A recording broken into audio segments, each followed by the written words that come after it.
How are you? I'm good. How are you? Hi, Joe. Good. Hey, what's up? How's it going? Good, good. Since it's Noah's our a first city meeting, film pioneer. Hi, Alex. Hello, everyone.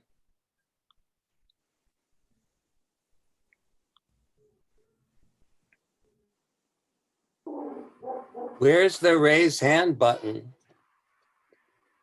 So down at the bottom of your screen, you're going to want to click participants. Yes. And then once you click the participants, it'll pop up a little I window. see. Raise hand, mute me. Thank you. You're welcome. Get this a little less bright. So everyone, before the meeting officially starts, Noah's going to be going over some instructions just to help us out since it's our first Zoom meeting together. So Go ahead and see. Looks like we have 19 people, 20 people in attendance in the audience.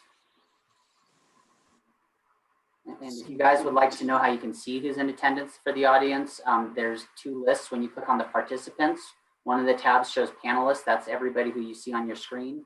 And if you click on the other tab to the right of panelists, it shows attendees, and that shows everybody who's in attendance right now.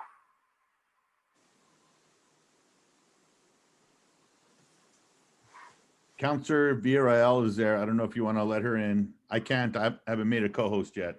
Okay. Done. oh, I see her on the list, but she's as a counselor, she can't come in. Okay. She's just She going to wanted, she wanted to list. She messaged me earlier. She wanted to listen in. Okay. I don't know if we all have her, if she can talk during public comments, but she definitely wanted to listen in. So I don't need to be part of the panel. I can be Okay. in the participant or attendee. Thanks. Okay, Counselor, I'll go ahead and put you back there.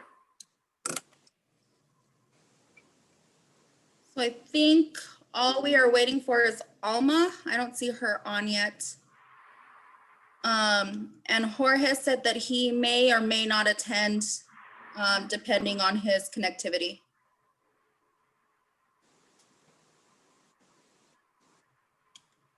Would all of the commissioners have gotten a unique panelist invite, and anybody who's in the audience would just be an audience member? Is that correct? Because I see somebody with their hand raised. I see Bernal. I see what looks like maybe Jorge as an attendee. Is that possible? Okay. Let's see. I'm looking right now. Is Bernal, is that who you want me to, you think maybe? Yes, yep, that's him. Okay, I'm gonna promote him real quick. Thank you. And commissioners, feel free to change your name by renaming yourself if you want to rename yourself to Commissioner this or Commissioner that, or if you had a really cool nickname that you wanted to use for the meeting, that's also part of this as well. And just to let you know, Jeff Norris just got done and he'll be joining us while he's going to help with PrimeGov. There he is. And Andrea Salazar, our assistant city attorney, is here too. Know her. Oh, and there's Alma.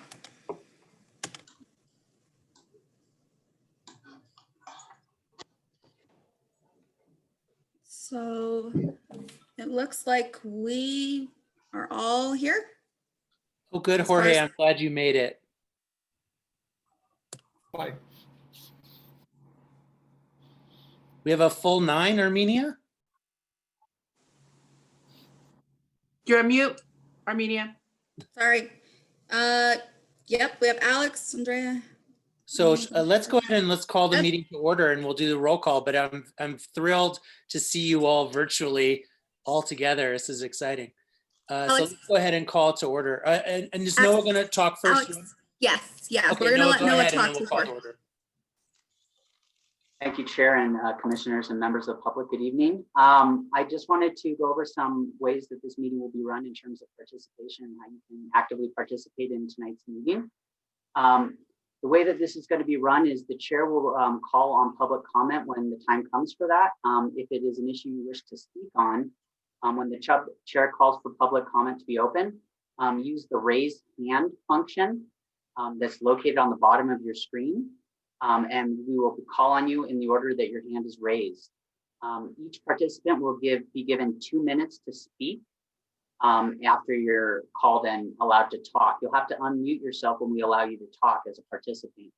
The other thing is if you're calling from a dial-in number, you can also participate in this meeting by pressing *9. That also is the raise hand function from a telephone. In addition to that, I think there may have been discussion about how each of the commissioners will be able to make motions and participate. But just in case, can you please remember, commissioners, to use the raised hand function if you'd like to make a motion, if you'd like to speak. It automatically moves you up in the order that you raise your hand, so we'll know who gets to speak first. And then please use the mute and unmute function so we don't have the kind of talking over each other, and it's easier for us to track through the minutes. And besides that, I don't think that I have very much else to talk about in terms of participation, but if anybody has any questions, feel free to ask. Thank you, Noah. Are there any questions from commissioners about how this meeting works, or Zoom, or anything, any concerns from any commissioners? Hi, Okay. Noah. Noah, I have a question. I'm usually teaching this direction, so I never have to raise my hand. I can't find the raise hand function. You said it's on the bottom on the bar that says share screen.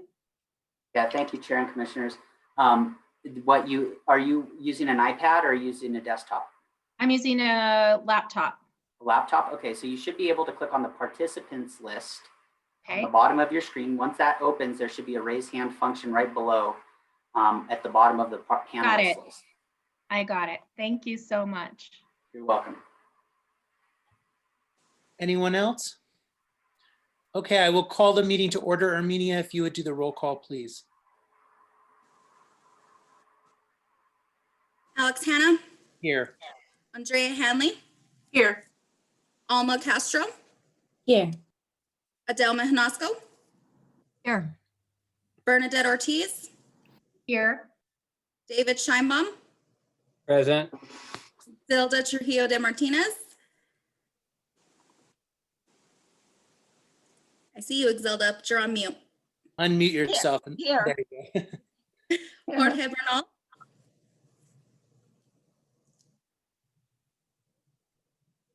got you? You there? Can we hear you? Jorge, say present. Well, I didn't hear that part. Yes, present. Tamara Bates.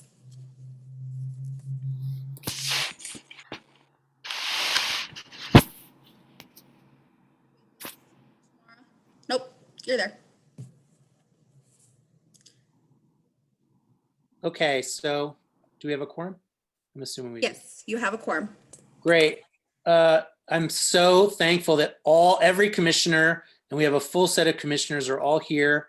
I would like to approve the agenda. You all will have already seen the agenda. I want to be clear that I called this meeting of the Arts Commission. This is a meeting of the Arts Commission and only of the Arts Commission. It is not of any other commissions. And if my fellow Arts Commissioners, if you could take a look at that agenda, we'll have these discussion items, and then I believe the public comments will become after the discussion items. Are there any questions on the agenda?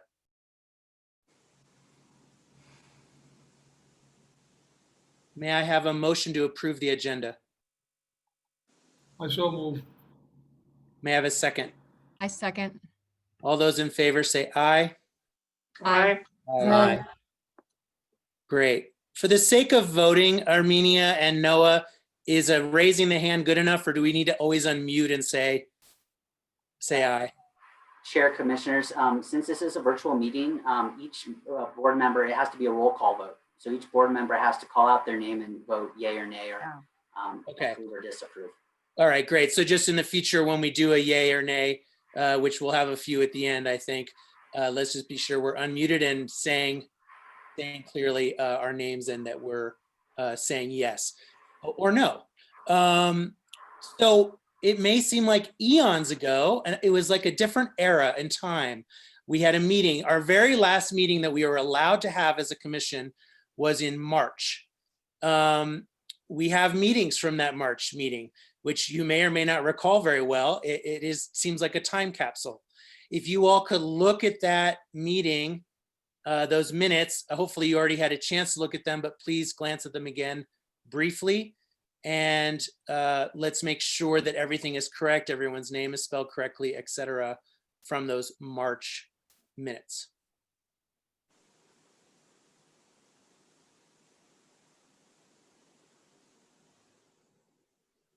And obviously, if you have any questions or corrections, unmute and speak up.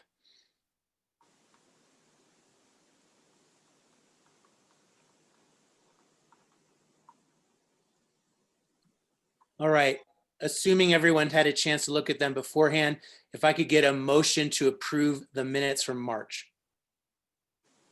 I move. David Scheinbaum. Thank you, David. A second? I second Andrea Hanley. Thank you, Andrea. Everyone unmute and say your name and that you're in favor of approving the minutes. Oh, sorry. Chair, Pauline, yes. Chair, if I may, Yeah. since we have to take roll call for vote, Armenia will take Oh, okay. roll Sure. and do votes that way, although I think we just lost her. Uh-oh. She is having computer trouble, it said. You want me to Okay. just go through? I can just go through the commissioners. Maybe Andrea can lead us through a roll call. Andrea, are you there? Do you think you could lead us through a roll call? Salazar. Andrea Salazar, right? Oh, great. Yes. Sorry. Yes. The only problem is I don't have the list of commissioners, but let's see. Roll call Andrea Hanley. Here. Yes. So yes, yeah. David Scheinbaum. Yes. Adelma Inasco. Yes. Alex Hanna. Yes. Exilda, I don't know your last name. I apologize. Trujillo Martinez, yes. Thank you. Tamara Bates Yes. and Jorge Bernal. Yes. I think that's all. Is that correct? Oh, Oh, I Bernadette. apologize. Bernette Ortiz Peña. Yes. Perfect. Did we get everyone? And Alma Castro, yes. Alma Castro. Okay, great. So the minutes are approved. All right, I want to move into the discussion items. And I want to, ideally I'd like to hear initial discussion from each of the commissioners. I don't think I need to rehash the events of the last couple weeks, but I will say that we've been trying to meet and discuss with the Arts and Culture Department and with the mayor since June. But I want to go through and have each commissioner kind of weigh in about where they are with this current situation as an arts commissioner. And then we can start to get into what we think the Arts Commission needs to be doing going forward. And then our role with the what was going to be the Truth and Reconciliation Committee, now as a new name, CHART. So if I could, I'm just going to, just to keep it fairly streamlined, call on each of you. And then if you do want to sort of readdress something that someone else has said, just go ahead and use that raise hand feature like Noah discussed, and we can circle back to you. But I would like to start with my co-chair, Adelma, to talk a little bit, because she's been involved with a number of discussions since June about these issues. And I'd like to start with her to kind of set the tone about where we are as a commission. Thank you, Chair. I just want to thank you, Alex, with the full commission, because you have been incredibly tenacious and creative in trying to have us communicate, even in the midst of a pandemic when there have been a lot of restrictions and regulations. So thank you since March for, in the ways you can, communicating. Thank you for convening a meeting with the mayor in June with Andrea and myself to talk about how we might be able to assist as a commission. And just thank you for continuing to provide leadership even in a really wonky new era. Obviously, we have an opportunity to move forward now, and there are so many creative ways in which we can do that, both with all that we as a commission have put forward and also all that the community has put forward. Probably you, like I, have been collecting letters to the editor, opinions, perspectives, and they're incredible. We have such a creative community and a wealth of voices, of histories, of truths that are obviously nuanced and complex, but all can come together in the place that really is the center of our town, the heart of our town. As Bernadette wrote beautifully, you know, so many memories and histories and stories of humans coming together in this place. So I guess I really just want to say how we do this matters, and the voices that can participate matter. And I think the Arts Commission, as well as the Arts and Culture Department, are positioned well to play a lead role in that. And I hope that we will be at the table and be a part of this process moving forward, both with Truth and Reconciliation, as well as Art in Public Places and what our city looks like. If you haven't read Elena Ortiz's article, she's from Okeawinge, or Esteban Real Galvez's articles, there are so many powerful voices in this community, too many to list, but we have everything we need here, and we can do this together, and how we do it matters. So thank you. Thank you so much, Adelma, and I appreciate your kind words and your leadership as well. You're always my right-hand person on everything, and it's been very gratifying to work with you. Andrea Hanley, who is the chair of Art in Public Places, which is a subcommittee of the Arts Commission. You were also at the meeting with the mayor in June. Now, to be clear, this was the end of June, just shortly after his proclamation that the obelisk would come down at some point. Would you talk a little bit about that meeting and your own point of view on all of this? Well, I thought it was a good meeting. I thought that at the time we were really sort of looking at ways to fast track the Truth and Reconciliation Commission. At least that's what I thought that Adelma, Alex, and I looked to. We really wanted and pushed for the mayor and the city to make sure that the arts community and the community at large was involved in the decisions that were being made at that time. I think that one of the things that we were very concerned about, in particular, me as the head of the Art and Public Places Committee, is that I was concerned for public safety as well as damage of city assets. And I think that that was something that was very, very much conveyed to the mayor. One of the things that I was very concerned at as a Navajo, as an enrolled member of the Navajo Nation, is that leadership needs to work with leadership. And I really emphasize the fact that we needed to work with tribal leadership as well as community activists around issues and monuments, specifically inviting governors of Pueblos, Apache, and Navajo tribal leadership to participate in the process. I think that they all have ultimate voice in regarding self-determination, the agency and equity in terms of what the obelisk means and what these monuments that are sometimes very offensive to Indians be heard and be acknowledged by the city. Thank you so much, Andrea. And I want to make something clear as we go forward, because I think some of our comments and discussion items were part of a document that was submitted to the mayor after our meeting, the meeting that Adelma, Andrea, and I had with the mayor. The mayor asked us specifically to give him more formal recommendations from the Arts Commission and the Art and Public Places Committee. And that document with recommendations, many of which asked the mayor to move as quickly as he possibly could on a number of these issues, is in the packet for this meeting and is part of the public record. I know some of these things will just come up, but I want you to know, everyone to know, and the other commissioners to know that when we asked you for those opinions, I believe it was very late June, early July, that those were shared with the mayor at that time. Commissioners. Yeah, go ahead, Andrea. Sorry, I just kind of wanted to bring us up on topic. We have 3 items for discussion, and the first being discussion on events of the weekend of October 12th through 10th through the 12th that culminated. And so I'm wondering if we can go in order of those agenda items. Yeah, and I believe we are. I mean, the only way to have a discussion about what happened last week is to discuss, I believe, where we were with the mayor in June. I'm sorry if I'm speaking out of turn, but I just don't think we can contextualize this commission's reaction to last week without making it clear that we were involved with the mayor in a discussion from June. Is that okay? But I do hear what you're saying, that we Yes. want to keep it focused around the current events.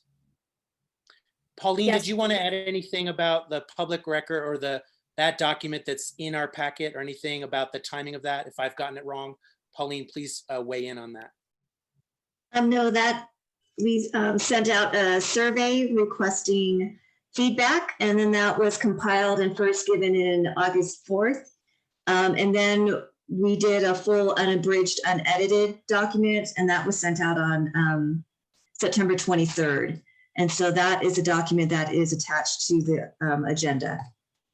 Okay, so my time frame is a little off, but just to be clear, that the initial meeting was in June, and then some of these documents made their way to the mayor later on.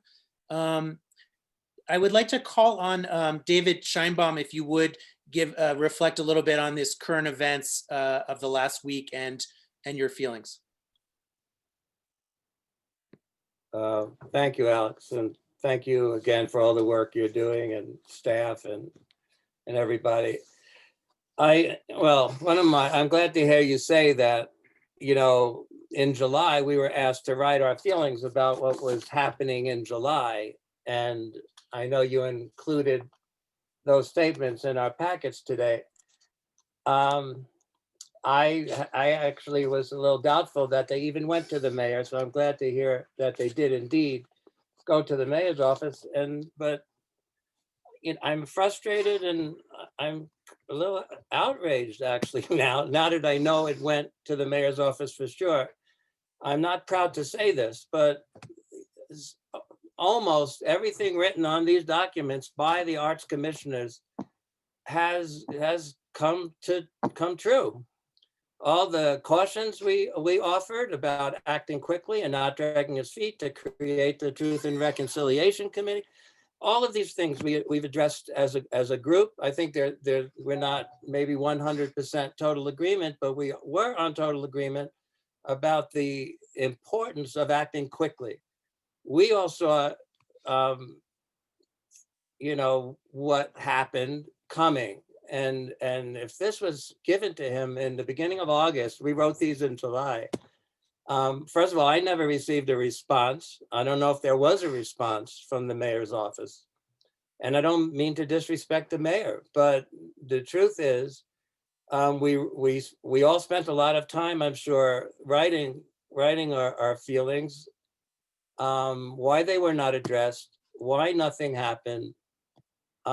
This all brought us to where we are now. And I have to say, here we are trying to be a proactive group. After all, we're the Arts Commission. We should be representing the arts community of Santa Fe. If we're muted, to use a Zoom term, if we're muted, why bother, so to speak. We're devoting our time, we're volunteering our time, we're giving advice. I've not been responded to. I've written other emails. It's kind of frustrating. And here we are, as I was starting to say, we're in a reactive position as opposed to the proactive position we all were ready to face. And I think things are very different now. And now, if anything, we probably do have to move with some caution and not rush in to making quick decisions, not creating any more dissension amongst our community. And now we're in a position where hopefully we'll be tasked with taking a leadership role to bring about some healing to our community. But if it doesn't come back to us as an Arts Commission, I really question our worth and the work that we're putting into this. It's been frustrating, and quite frankly, it's been a little embarrassing. I've not been going out all that much with COVID, but when I do go out and you run into people who know you're on the Arts Commission and they look at you and say, how could this happen? What did you do? I mean, I'm tired of saying, write to Pauline, you know, what am I, how are we supposed to respond? But I'm hoping that this Truth and Reconciliation Committee could be formed. I hope we're the core of it. I hope we're involved with creating the invitation list of elders and responsible parties from all constituencies.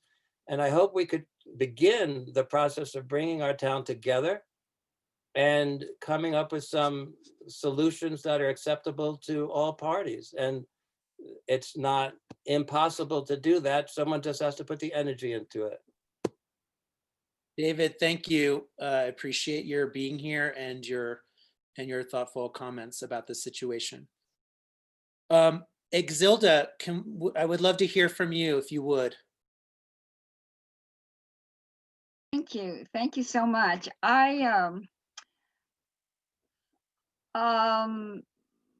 Being the age I am, growing up, being born in Santa Fe, working here and working with the young people here that I feel are valuable to us. The young people are so valuable to us.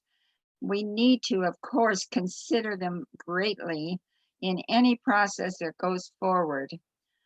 People are heartbroken. People that have been born and raised in this community are heartbroken at the recent events. And you hear all sides of it. You know, some people think that it was a horrible, terrible thing about the obelisk. And others think that it's a long time coming to look at what was happening down there from the beginning of people being offended by the word savage. And that was, that's true. That was a terrible word there. And that went on for a long time before anybody said, well, maybe we should really look at it and see what we can do. We're shocked, all of us, by how easily someone was able to climb up and do this thing. And yet I, for one, am grateful that nobody was hurt, that it wasn't a terrible scene. And grateful really to the mayor in some ways that he removed that statue of Don Diego de Vargas, which, you know, could have been demolished. So that was a lot of foresight on his part, although some people objected very profoundly to that. I feel that you know, we have always been proud here of living together. We used to call it tricultural. Now it's more diverse than that. We used to take pride in saying we're living with the Native Americans, the Hispanics, and Anglos. That's the way people termed it. Now we need to look more deeply into this unification of not just three cultures, but all cultures and all traditions and all heritages, and treat those thoughts and ideas with a lot of respect, with a lot of insight into how we can heal all of these feelings. There's a lot of anger going on, of course, all over our nation, maybe even the world, right? So now it's come to us. Now it's come to our beautiful city of Santa Fe, that there is frustration, anger, and you know, thoughts of horrible thoughts about maybe our fellow man doing such a thing to us, or, you know, all of these things. But there is a way. We're all Americans. And those that are not American citizens want to be American citizens. And in America, we used to think of how wonderful our history has been because of the immigration into this wonderful country and the blending of cultures from the you know, very beginning. And so I think that unity and thinking of trying to heal our wounds by respect, dignity, advancement in trying to do this work that we need to do. And of course, the Arts Commission should be part of it. And we have so much talent and creativity in this town.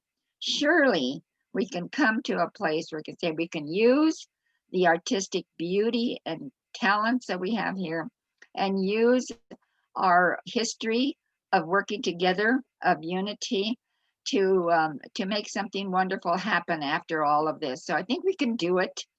Of course, the meeting of the minds, of the talents, and including multi-generational people that have a lot to say about this, I would think, and also, of course, the different nationalities, different races. It's an exciting time, really. It's an exciting time. And so let's go forward, and hopefully the mayor realizes now that he has to put this on his go-to agenda, and it can't wait any longer. And I think he has to communicate all the time the process, what's happening, who's involved.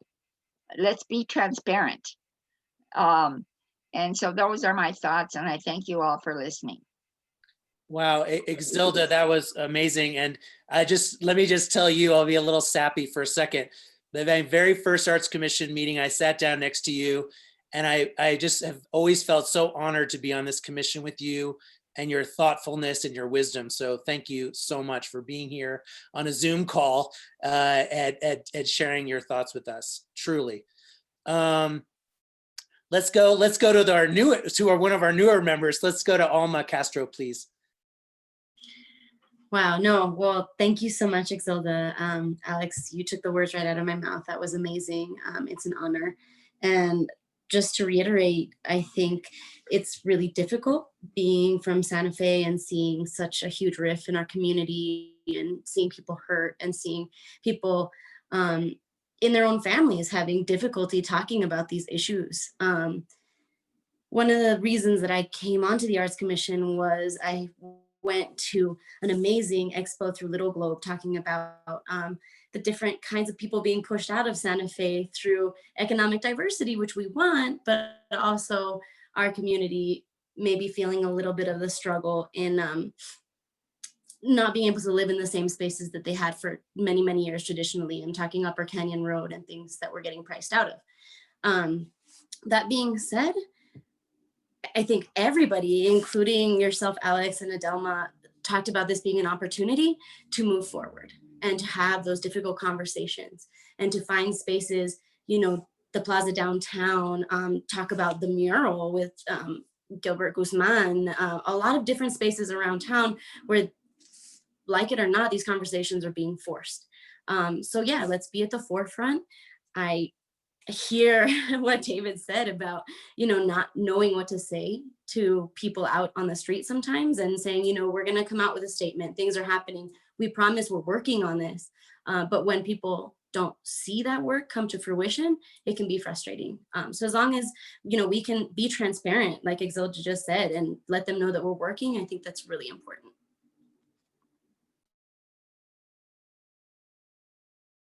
Thank you so much, Alma. Appreciate it. Glad to have you on the commission. Jorge. You'll have Yes. to. There you go. Somehow your images are frozen, so I really have to look at the screen and see which one is highlighted to see because they're frozen. I don't know, I'm the only one that I can see talking on my screen. But anyway, really, I just want to echo something that David said regarding how much information we have. Although I want to move forward, I want to rehash what's happened because it's very sad. But I don't know if it was June, July, Alex, when I was at the plaza with Rod and Herminia and Pauline, and we were getting out the flyers and photocopies and pasting them on the obelisk, wood structure, and we were getting comments and people were talking to us and we were getting somewhere. The sad thing for me is that a number of people, knowing that I'm a commissioner, call me and ask me, how's it going? What's happened? When we have results going on? And nothing happened. So it was very frustrating, and I have to say that, like most of us feel about what's going on. Now, moving forward, that's to me the challenge, to overcome this crisis. I wrote you a little letter. I didn't know if I was able to connect, so I wrote you a message, and I said that I think all these structures, all these monuments should come down. Now, what are we going to do with them? And I mentioned in my letter, and I'll just be very brief, and I said to you, they're part of our history. So it's not to destroying them. Unfortunately, you know, I remember years ago when I took my kids to the Holocaust Museum in DC. It was terrible to see, you know, the horrific things that took place. Yet it was a way of understanding and perhaps learning, you know, for future. To me was a tremendous experience, like any of those, you know, museums that you have history spelled out. So I don't have the answers. I have opinions and ideas that I can share, but I think we need to move forward and see or find out, work with the community, and like Andrea was saying, maybe meeting with the, you know, the Native Americans, the different, you know, the Navajos and the Apaches, and all these folks that have who've been really ostracized or been, you know, put down, called savages like the obelisk had, that needs to be somehow vindicated or recognize and take these monuments down. That's it. Thank you, Jorge. I appreciate your thoughts. Bernadette? Thank you, Alex. Hello, commissioners, and thank you all for everything that you do. So much of what you said resonates with me, all of you. Jorge, you just brought up the history, and I, like Exelda and some other people on the commission, were born and raised here. You know, what is it we say? Born here all my life. And I have fond memories of the plaza and the obelisk, which I just didn't quite understand until, of course, I got older. You know, I think that what's important in our history is to realize that the plaza has not always looked the same. The plaza has evolved over time, over and over again. All you need to do is walk into local lodges and establishments. Upper Crust Pizza even has these great archives, or look it up. The plaza has been everything from weeds to white picket fences to linear farmland. It's had burros and cows grazing and splashing in mud puddles. I saw one photo just a few days ago when I hiked up at the Davy Balls trails, and it showed the plaza with these two gorgeous, probably 20-foot pillars with a welcome sign. And that was in 1912. It was over in the corner between Five and Dime and Thunderbird. So the point is that we evolve and change through the time, and we evolve with what's needed. The thing that stands ever present is the people. You know, people with their trades, with their wares, with their talent, with their entertainment, socialization. I remember running to a banco, trying to get there before, you know, other kids got there so we could sit down in the sunshine on a just wonderful day with my grandparents. And that's the kind of plaza that just replays in my mind.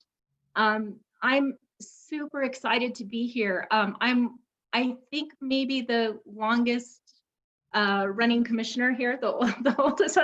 I'm almost on my way out, but I sure am honored to be here right now to participate in what could be the next change and the next growth.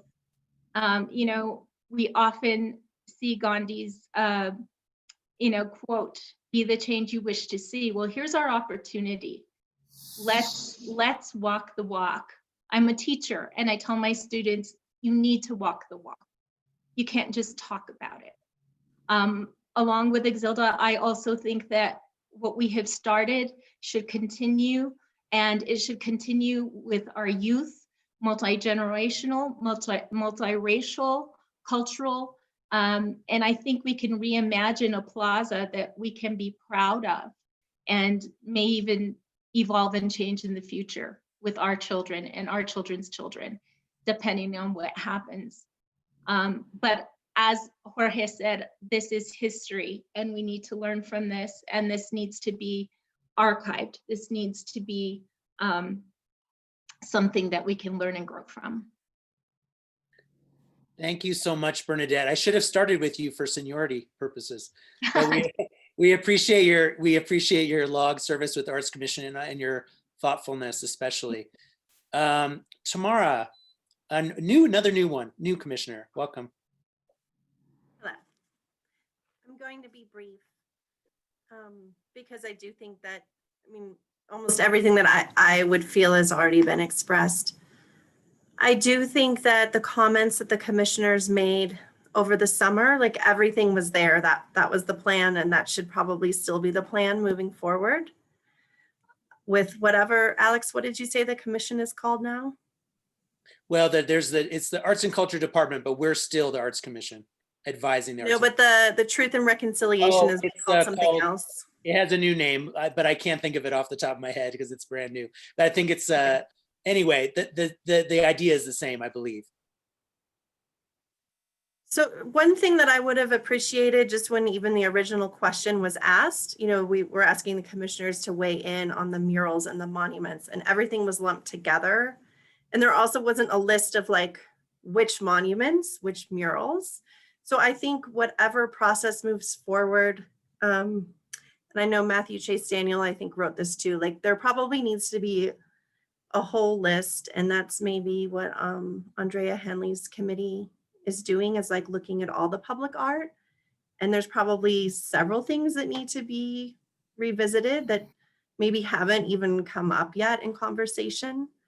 I was sad about the obelisk just because to me, it seemed like in a vacuum, people are so frustrated that there's no response, that this is what happened. And I don't think people should be able to get to that level of frustration. Like all this dialogue, everything should have been happening before, because I think it's harmful for people to feel that level of frustration and not being heard and responded to. That said, I hope that nothing actually goes in its place, because one of my friends was pointing out, in that the obelisk has always gotten in the way of people dancing. When things are happening on the plaza, it's really sort of in the way, and like having it gone just opens up more room for the music and when we can be together again and dance. I think with the Truth and Reconciliation, whatever the new name is, if there's readings, if there are talks by historians, I think it would be good to like ground everything so that people are coming together with a shared understanding. Here's the different things that we're reading. So again, it's not just people's like different opinions or things that they experienced as children or memories that they have, but that there's like a core base of information, knowledge that everyone is working from. Great. Thank you so much, Tamara, and for bringing us back to a little performing arts idea there for the plaza. I love that. And your segue is a good one. Did every commissioner speak? I believe so. I didn't miss anyone. I'm going to make sure I've got everyone on my screen. Raise your hand if I somehow missed you. Looks like David, you wanted to say something? Follow up real quick. Yeah, real quick. Tamara kind of mentioned this, and I was lazy this afternoon, but the Honor Public Places Committee under Andrea did develop a collections, what we call it, collections what was it called, Andrea? It was a collections management policy. Yeah, for collection management policy, which was, in my opinion, thorough.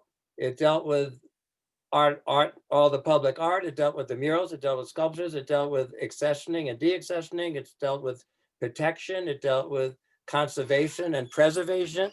I had in my memory that it might have been brought up for approval at one of our meetings, and in my mind, I think it was tabled for some reason, but I'd like to propose, if we can't do it now, but pretty quickly, if we adapt that policy, our discussions at least could have a framework around a document that already exists. And I think it was an excellent document. And if people don't know what I'm talking about on the commission, maybe it could be redistributed.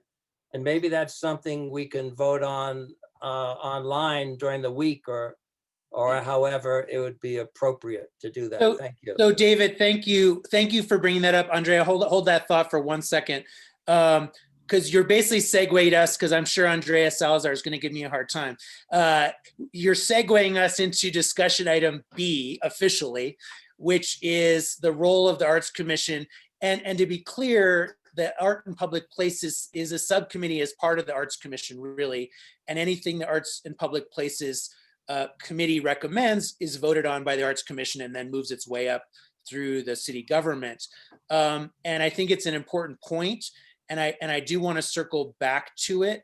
To be clear, we actually, if you didn't read your March minutes very carefully, because if you look at those March minutes, we did review it, and it was going to go back to Andrea Salazar, if I could mention her again, Ed, Pauline, and others, and was going to be turned around in 60 days for our review and voting on. Now, obviously, a lot happened after our March meeting. So I'm not to put too fine a point on it, but clearly we were focused around this collections policy that Andrea Hanley and her committee worked so hard on.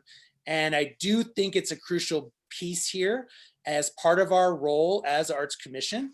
And so, yes, I do think when we get to the action items about moving forward, I would like to circle back to that specifically, because I think it's an important piece. Andrea, do you want to add anything at this juncture?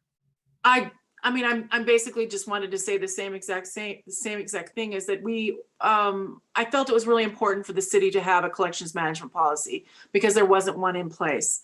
And this deals specifically with how the city's collection is accounted for and documented, how it's protected, how it's secured, how it's disposed of, how acquisitions happen, all of those different kinds of things. And it does it in applicable law, as well as reflects the highest ethical standards that the city can put forth in that matter. And so the policy is very important.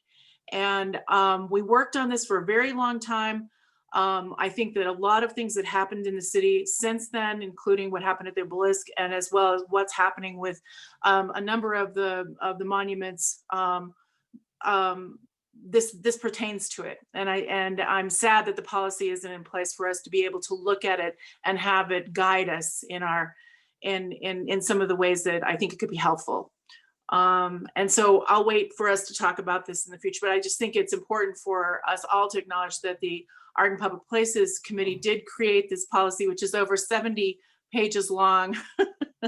We edited, we reviewed, we looked at other policies and other city policies to create this document that was approved by the Art and Public Places Committee and then presented to the Arts Commission. And so I'm hoping that at some point we can figure out how to make that happen.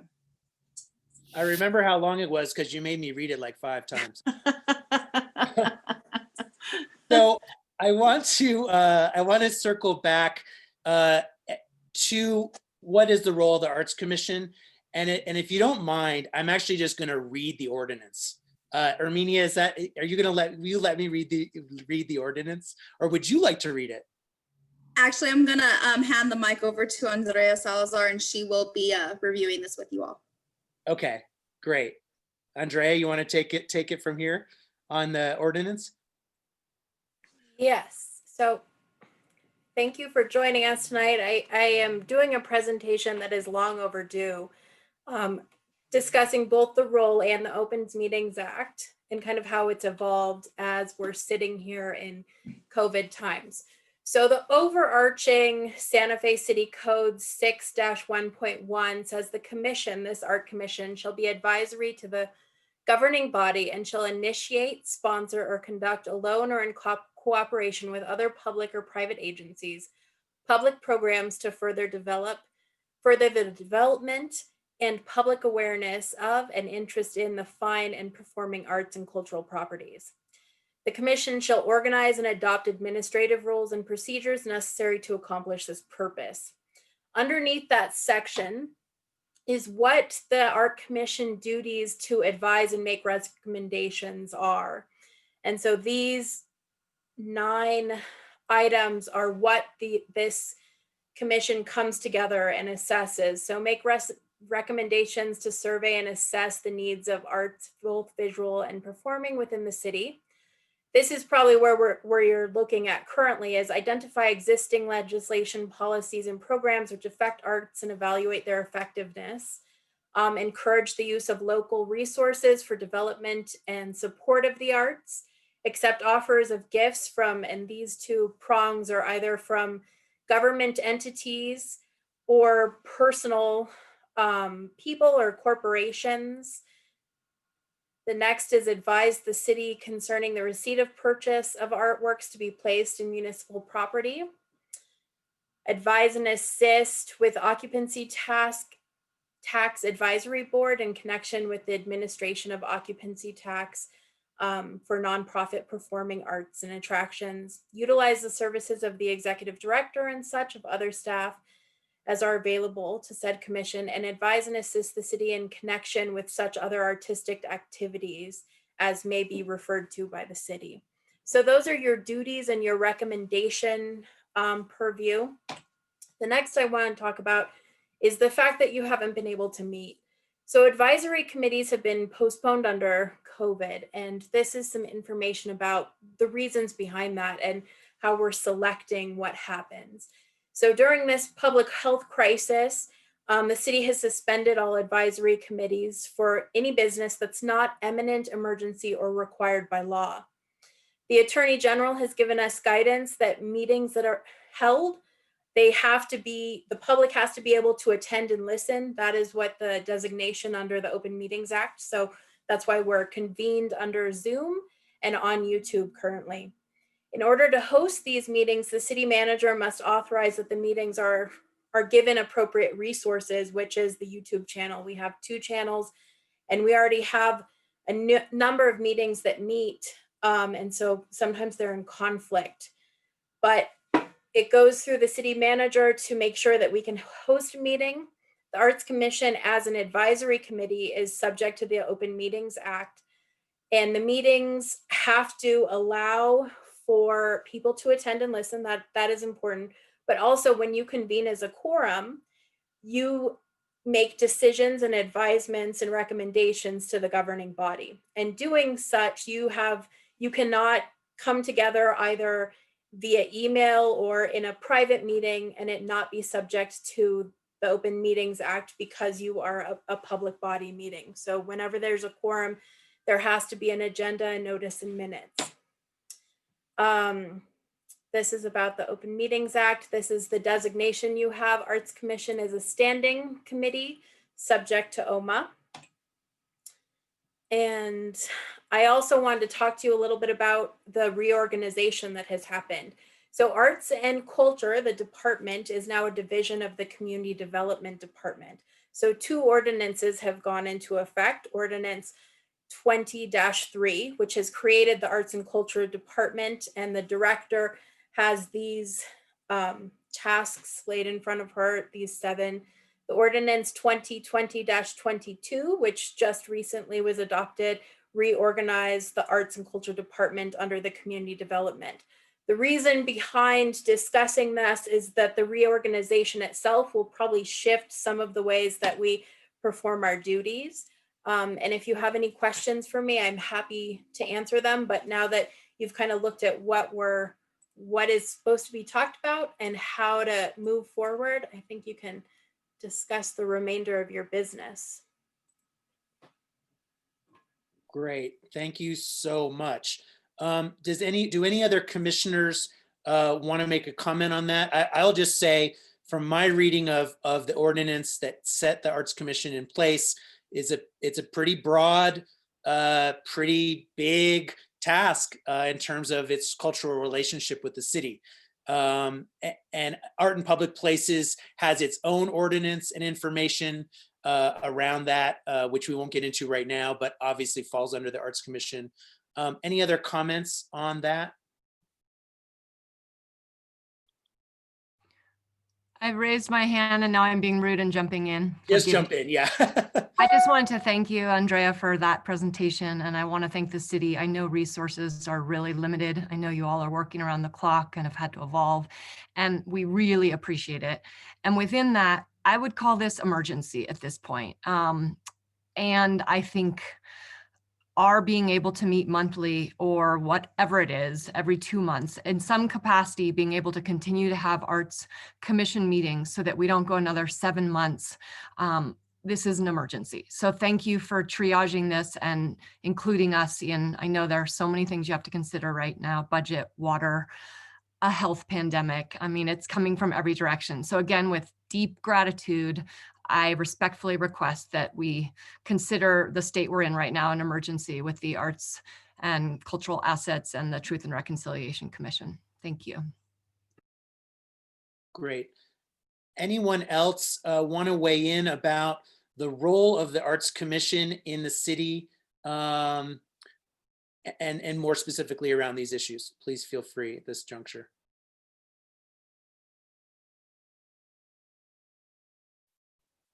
Commissioners, just feel free to jump in if you would like. You don't have to raise your hand for me. Okay, well, I will just say from my point of view, my sense is, I know we're about to talk about the Truth and Reconciliation Commission and what our role potentially might be with that. But I want to just say, separate from that issue, I feel like it's important to establish, and we can talk about this further after the fact or at the end of the meeting with the action items. But to me, it's very clear that anything that to do with visual artistic representation, cultural representations put up by the city for the city would be something we would actively advise on. I don't know if anyone wants to talk more about that or have any more thoughts on that.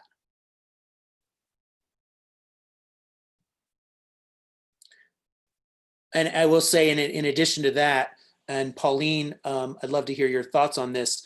Obviously, we're an advisory group or a volunteer group, to be clear, appointed by the mayor, that any kind of programming around artistic cultural activities would be administered by the Arts and Culture Department. Pauline, you want to share your thoughts? Thank you, Chair and Commissioners. Yes, so our role as the Arts and Culture Department is for the programming. So that includes, as you know, the cultural investment grants, but also in relation to public art. So art in public places, whether that's through the capital improvement projects or anything like that. And definitely this is, you asked a question, so I'm responding to it, but it's actually off topic. And so I've been reminded that I need to keep it on topic, but yes, to answer your question. Well, I mean, the topic is the review of ordinance and role pertaining to Arts Commission and its members. And I think the role I think to clarify for the public, our role in its relationship to you and the Arts and Culture Department, I think is important clarification. So I don't know if you want to even speak further on that, you're welcome to. Okay. Any other commissioners have any other thoughts on this subject?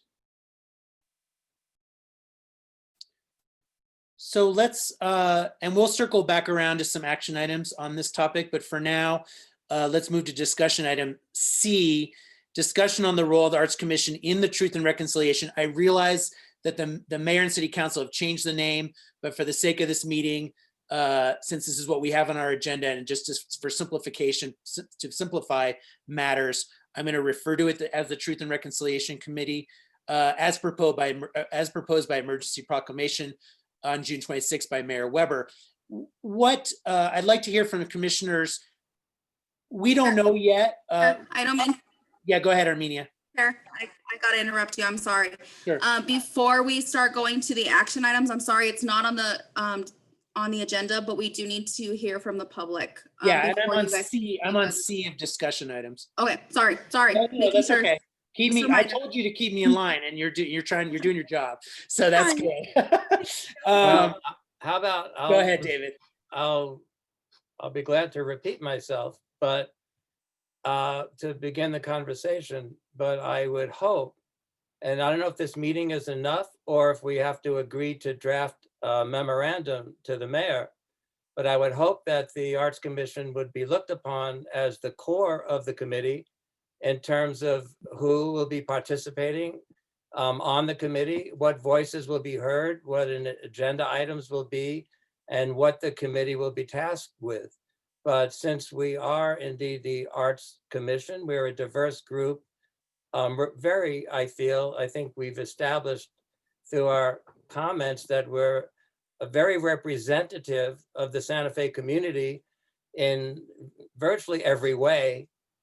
So either we would request that we be the core body of the committee, of the Truth and Reconciliation Committee, or what other name might be used, or we at least could be the advisory to the committee if there's some legal reason we can't actually function on the committee. So I just put that out there. Great, thank you, David. Andrea, do you have any thoughts on this subject? Andrea Hammond, sorry. Okay, I was going to say, I do. Actually, I agree with David that we do need to play a very serious role in the Truth and Reconciliation Commission. But I also think that the community needs to be involved with this, the arts community in particular. So, we've got so many different types of museums and so many types of different expertise in that way. I think that they're experts in handling, experts in conservation, and experts in storing sculpture. That we include Native American stakeholders in Santa Fe, community Indian leaders in Santa Fe that will also identify those important people that need to be on this committee. So when I say that, I mean I include the Santa Fe Indian School. I include the Santa Fe Indigenous Center. I include a number of different stakeholders that I think are very important in this process for suggestions in terms of who ultimately will end up being on the committee, because I think it's very, very important. Again, I also want to say that we need to have dialogues and not monologues. We need to have public discussions about these issues. And actually, one of the things that I talked to my mother about in terms of this whole mess and what had happened with the plaza is that people are actually talking about it at this point. People are having conversations that haven't had conversations before. And I think that's important. But I do think that we need to think about bringing in national leadership as well. National leaders who can talk about strategy regarding creative placemaking. People like Jamie Bennett, who's the executive director of Art Place America, looking at other larger institutions that deal with these types of issues, I think is important. So we're not just recreating the wheel, but we're looking at leadership to discuss these issues with us. And so those are just a couple of things that I think are really important. Wow, thank you. Alma, I saw a vigorous head nodding. Do you want to add anything to that? No, I think both. And David had also mentioned earlier, like maybe if we're not the core, if we could make recommendations. And I think that that's a really nice middle ground. Great, thank you. And I want to just emphasize some of what Andrea said about, two different things. One, the Arts Commission's level of expertise, which I believe is great. And, and David's mention of the diversity, which is wonderful. And that we can recommend to a Truth and Reconciliation Commission, or after the Truth and Reconciliation Commission has made its report, when things actually get implemented on the plaza or in other places around these issues, that we as a commission have the connections and the expertise to handle things around the visual arts and cultural aspects in the city. I mean, Andrea herself knows quite a few people nationally who are experts on these kinds of issues. We as a commission highly recommended to the mayor to apply for a Mellon Foundation grant, which is a lot of money focused around dealing with the plaza. I mean, this is an incredible opportunity that I would love to see the Arts and Culture Department apply for, with assistance from other departments in the city, and let's land that money, and let's do something really extraordinary. And we as a commission have the expertise and the ability to advise on the actual implementations of these artistic representations across the city. Anyone else, any other commissioners want to weigh in around this potential new commission that the mayor wants to form and our specific role with it? Yes, Jorge. Unmute yourself, Jorge.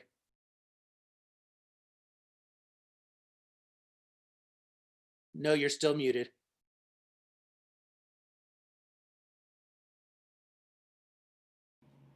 There you Do go. we have a list of monuments or walls, murals that need to be changed or moved? Is there a list? Because we talk about things we need to do. Is it 1 or is it 15? Does someone have data on that? Pauline, do you want to talk about that? Thank you, Chair and Commissioners. Yes, there has been a list that was created, and that was during the time of the Entrada. And at the time, my predecessor, Director Deborah Garcia Griego, and her team at that time did consolidate a list. It's living on the city's website.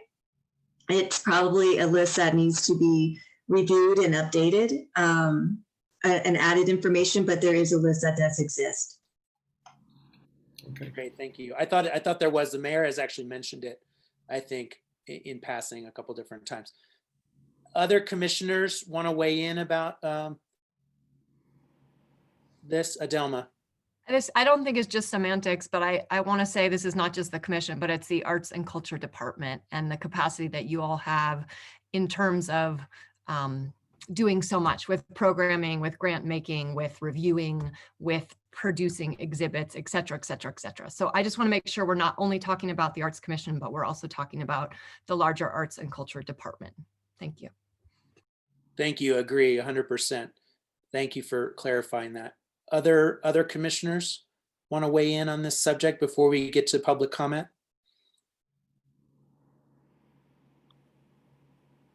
Okay, so we're going to open up to public comment.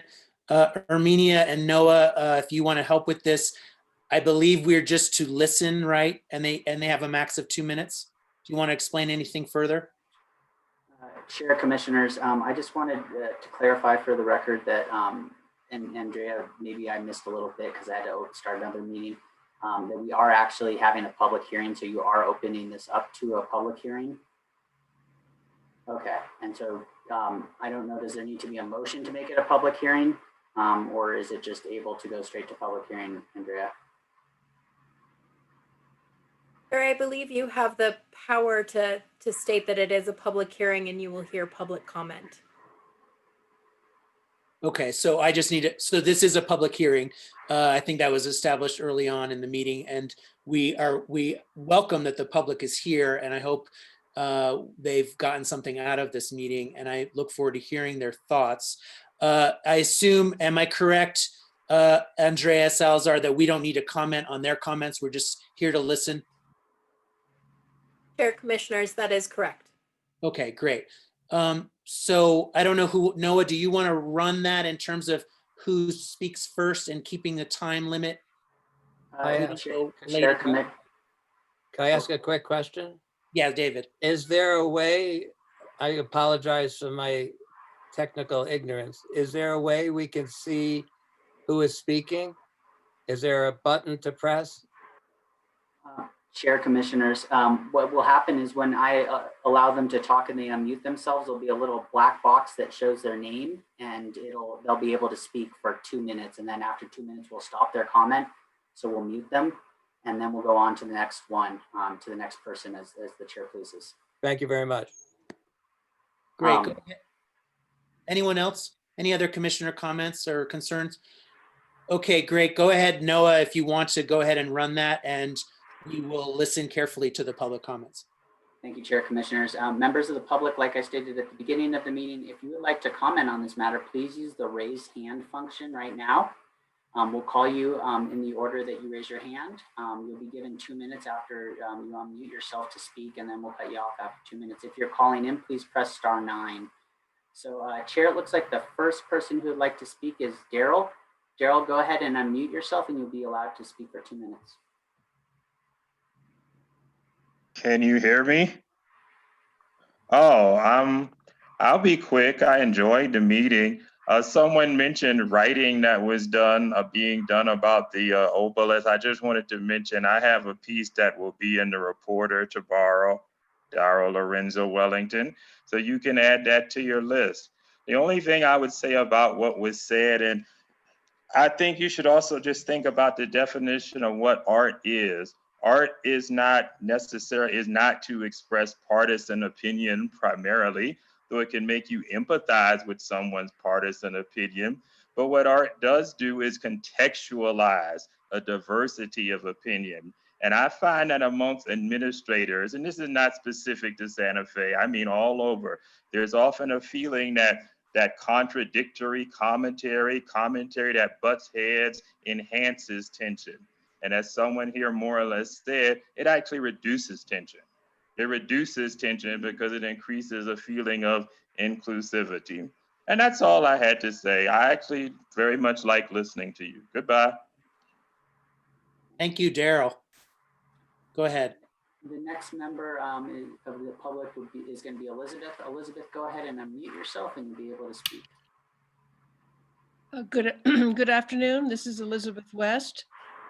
Thank you all for what you're doing. I wanted to make a couple of comments. First of all, or actually 3 comments. First of all, I think it was Adelma who mentioned, maybe somebody else mentioned the very good essay, I think good essay by Esteban Real Galvez.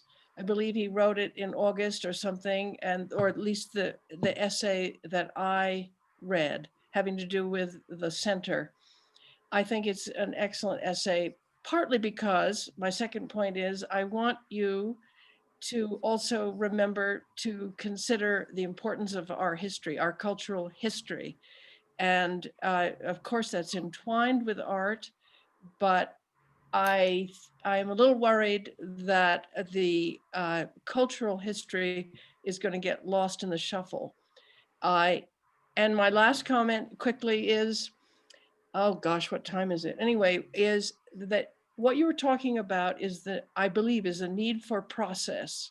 And recently I went to the dialogue, the work that was done by Jesse Roach and the other people on their process of trying to get many people to be involved in what issues around water. And I recommend looking at their process. I think it was very well organized. You may not need a Mellon grant. Thank you very much. Continue your good work. Thank you, Elizabeth. The next speaker will be Jennifer. Jennifer, go ahead and unmute yourself and be able to speak. Hi, this is Jennifer Johnson. I just want to tell you this was, I thought, a fabulous meeting, and I feel very hopeful after listening to each of you. And the diversity and expertise does really seem to be there. But a couple people, I think Andrea and Exilda, talked about who is being heard. And I think that really is a really important part of this, that it's as expansive as it can be. And Adelma spoke about the arts and making sure the culture was part of what you're talking about, which I think Elizabeth just spoke to before me. And I would just ask, as you advise or however your role becomes within the Truth and Reconciliation Commission, if there would be enough people that have experience in restorative justice and transformative justice. And I don't think we're going to get anywhere until that happens. And that, I think it should extend also to those who are involved with the obelisk coming down. I think it needs to be inclusive. And I would just ask, please, that you make sure that's part of the process. Thank you so much. Wonderful, Jennifer. Thank you. Next speaker is going to be Rosario. Rosario, go ahead and unmute yourself, please, and you'll be given 2 minutes.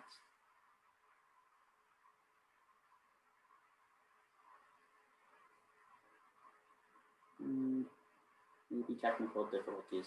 Rosario Torres, please unmute yourself. There you go.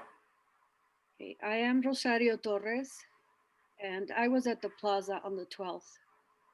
And I was there in solidarity with my brothers and sisters, my native brothers and sisters. I agree with what Jennifer just said. Ultimately, this is about restorative justice. I truly believe that the plaza area should honor Ogapoge and all of our Native brothers and sisters that have lived in this area way before any white settlers arrived. Without peace circles and restorative justice being at the center of the discussion, there will be no reconciliation and no truth. Thank you, Rosario. Next speaker is going to be Javier Rios. Javier, go ahead and unmute yourself and you'll be able to speak. Hi, can you hear me? Yes. Hi everyone, my name is Javier Rios. I was born in Santa Fe and raised in Santa Fe, New Mexico. I am a biracial queer New Mexican, and I think for me, what impacts my indigenous brothers and sisters impacts me, to the extent that even a lot of us Hispanos don't even recognize our indigenous history, from the foods we eat to where we come from. To me, this is about respect. In my experience living in Santa Fe, my papi is Mexicano from Durango, Mexico. Santa Fe in the northern part of the state is very anti-Mexican and can be very prejudiced towards Native peoples. I think their voices should be centered. From the word savage on the obelisk to calling conquistadora versus Nuestra Señora de la Paz, which a lot of people still insist on calling her that. Honoring conquerors versus the entire community. Things from like our fiestas in the entrada, very white, very Eurocentric, very white dominant, similar to the rest of the United States. People often say, oh, the Spaniards are great. I mean, they don't actually know the history of Columbus landing in República Dominicana and decimating the Taíno. So venerating false narratives and not including a complete history to me it's not a good thing. I think with the obelisk, the fallen obelisk can be put in a museum. We can do things like the African-American Smithsonian History Museum in DC, where you honor all of the history, including the dark pieces. Removal of statues doesn't erase history. I think there's a lot of self-reflection here. I'm a Chicano from northern New Mexico, and it bugs me. I will not miss the obelisk. I think this is a time for dialogue and healing, and I just think it's long overdue. And not just with this, I mean, Confederate statues, the Redskins logo, there's countless indigenous and Black situations where people haven't been heard. They need a voice. And I think, especially from our Chicano folks who don't even honor our indigenous pieces. So thank you. Javier, thank you so much. Chair Commissioners, the next member of the public who would like to speak is Carrie. Carrie, go ahead and unmute yourself and you'll be given 2 minutes. Hi, my name is Carrie Wood, and I'm very heartened to hear all the public comments so far. I just wanted to make a couple comments that I think that the Arts Commission should be a part of events going forward. However, I see a problem with the Arts Commission in that, as far as I'm aware, there's only Andrea Hanley who is Indigenous. I don't know if that's incorrect. There's not even any Pueblo people, let alone Tewa people on the Arts Commission. So I don't really see how this can be representative of the people who are trying to be heard. So that is an inherent problem to me as far as who are in the positions of power. It's more than just hiring someone or getting, it's putting Indigenous people in those positions of power. And also, I would also like to point out that monuments in general are anti-Indigenous. Indigenous people in general aren't known for creating sculptures to heroes. If you're familiar with Heidi Brando's work that she did with the Santa Fe Arts Institute, she reiterates that multiple times that monuments are not Indigenous. And that's all, thanks. Thank you so much, Carrie. The next person is Virgil. Virgil, go ahead and unmute yourself and you'll be able to speak. Here we go. Well, thank you very much. I heard what you said in the beginning, that you were already working on this, but then what it seems to me what happened is that you weren't heard of. The mayor didn't listen to you guys, and he just brushed you aside. But what you were talking about actually happened, and you were at the right track. The problem I have, though, is what the prior person that just spoke again a while ago. I agree with completely what she says.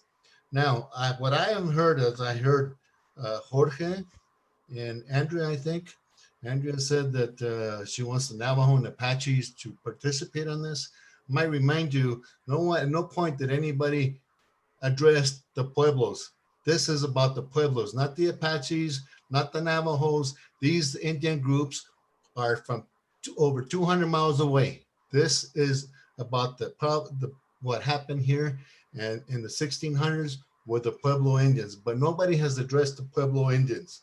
And the other thing you haven't addressed, I've heard all of you address the natives, but no one here has really addressed the Hispanics, okay?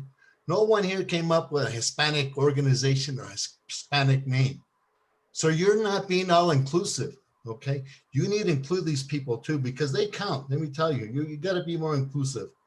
So that's what I want to do. And another thing is, you're also being put aside because the mayor is already calling people up, because I know somebody that was called up and asked if he would be in this commission. There's also city council members that are calling other people to see in their commission. So again, this commission is being put aside. And you got to recognize everybody, not be particular only with one. You have to include the people from Santa Fe. Those people that live 200, 300, 400 miles away, hey, this is not about them. This is about the people here local to us, about the people in Santa Fe, not the Navajos and not the Apaches down south, and not the Navajos over there in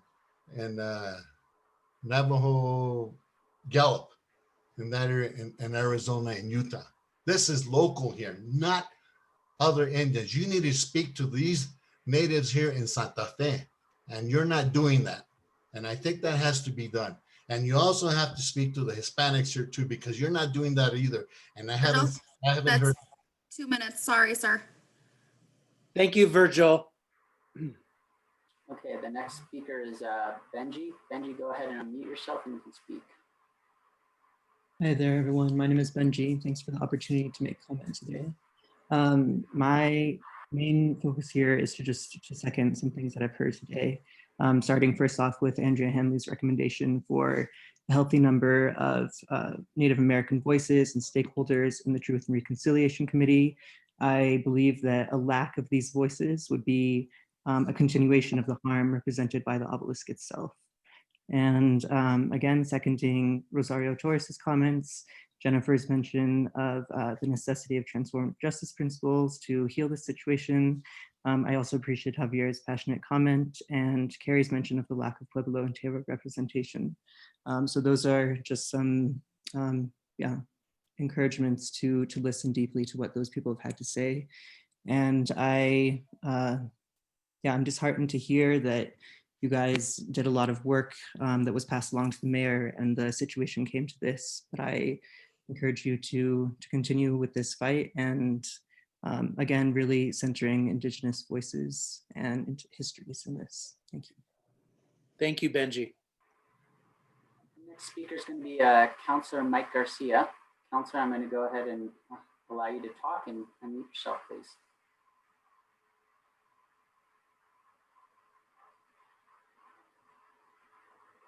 Okay, can you hear me now? Sorry, not used to calling in. I'm used to just quickly unmuting myself. First off, thank you all to the commissioners. I know it's been a long time you guys haven't met. Sometimes it's the first meeting for you all. And I know that the pandemic has delayed that and I do apologize and hopefully we might be able to find a way for you all to meet moving forward. In regards to the Commission on Cultural History, Art, Reconciliation, and Truth, sorry, long-winded name. And as you all know, that's proposed new name. We don't know, it's going through governing body right now. One thing, I just want to highly encourage you, whether it's as a commission member, board member, community member, reach out to us, reach out to the governing body members, have your friends, your colleagues, your cousins, your sisters, everybody. We need to hear from everybody as this process goes through the governing body. It's critical because we are going to be developing what this looks like, and time is not of the essence. We need to ensure that we're acting swiftly and getting this body created, and we need your input. So I please, and I was a little disheartened to hear earlier that there was a letter sent earlier this summer to the mayor. I'll ask that any communication that comes from the Arts Commission, send it.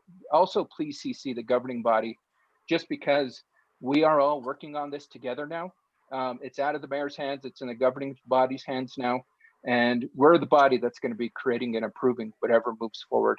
So reach out to us individually as a body as a whole, but reach out to us. And just once again, thank you guys for all the hard work. I know this process on this particularly new commission it's going to be, it's not going to take us 2 years. It's not going to take us 5 years. This is going to be a generational type of systemic change that we need to implement in Santa Fe. And so with that, I ask everybody's patience, and please, whether, like I said, you're acting as a commissioner, as a community member, encourage others to participate. That's what we need. We need to ensure this is a whole an inclusive process. So with that, thank you, Noah. I don't want to take up too much more time, and good luck with the rest of the meeting, everybody. Councilor Garcia, thank you so much. An honor to have you speak to us. Thank you, Councilor. It looks like the next speaker is Belle. Belle, I'm allowing you to talk. Please unmute yourself. Hi, I'll be brief and thanks for the opportunity to speak, but I just want to reiterate what others were saying, but take it in a little bit of a different direction where it seems like you guys are hyper aware to the fact that Native voices need to be centered in this conversation. But we also need to be aware of those who don't feel safe having their voices heard in a public forum right now, given the severity of the events this week. So I would really urge you guys to look into avenues that would allow you to have community liaisons between governance and Pueblo people and Tewa people. Thank you. Thank you, Belle. Looks like the next speaker is Chris from Little Globe. Chris, I'm going to go ahead and allow you to talk. Please unmute yourself. Hello, everybody. Thank you so much for holding this conversation and for your service to the city. A couple of brief comments. One is there have been great conversations like this that I've been listening to over the past days. Santa Fe Indigenous Center had a terrific conversation about monuments, I think it was last week, and UNM's Department of Architecture and Planning last night had a terrific Native-led conversation about monuments. And I think that there's a lot of, as for myself as a citizen of Santa Fe, I feel like I'm learning every single one of these conversations. And I think that that learning process is something that's really healthy for us as a community. So I would highly recommend, and one possibility is the city could be kind of a clearinghouse of conversations and a way for us to share information and stories and some of these new concepts which I think are emerging in terms of how we do this. The other thing I want to say, and this is consistent with what Esteban Real Galvez says, is that this really has to be led by people of Santa Fe, from Santa Fe. The complex conversation that you're all having is the same kind of conversation we have to have as a town. And one of the biggest dangers, I believe, is that if this is led by a political initiative, it will stay within the political realm. And people will talk from a strategic perspective rather than a heartfelt town perspective. And so if there are already invitations going out from political leaders to other political leaders, it will reside within that political system. And so I would highly encourage whoever it is who is listening to really advocate strongly for this to be a citizen-led conversation. Those are the two primary comments I had. Thank you so much for your service. Chris, thank you so much. Luis, you're next. Go ahead and unmute yourself. Buenas noches, de Dios. This is Manuel Luis Peña. I'm giving a call to state my intention of volunteering to participate on this commission if a position opens up. My ancestry is from northern New Mexico, from the village of Las Tablas. I currently live on one of the pueblos. I'm married to a Tewa woman. We have 3 beautiful mixed race children. I've been very active in some of these movements that have spread from Alcalde down to Albuquerque. And I see the removal of the monument as beneficial to Chicano people in basically setting us to default setting and re-examining who we are as people. I've spent the last 10 years of my life trying to understand who I am and where I'm from. And I see these anti-colonial movements as one piece of a much longer legacy of anti-colonial movements, which involved Genízaro people and Native people, to address the gentleman. I think 2 speakers back saying that these non-Tewa tribes were not indigenous to the region. That is completely false. The Apache, the Kiowa, the Comanche, among other Plains tribes, did reside in the area that I was raised in, and their voices are also very relevant to this conversation. So when the statement is made that so-called Hispanic people unilaterally are against the removal of the monument, that's not true. And I present myself as a resource, as an artist, and as a person who's lived in both worlds to help further the conversation so that we can start addressing the solidarity and the healing that needs to happen right now. Thank you. Luis, thank you so much. Looks like Alicia Guzman, you're next. Go ahead and unmute yourself, please. Hi, everybody. I'm Alicia Guzman. I live here in Santa Fe. I'm from Puchas.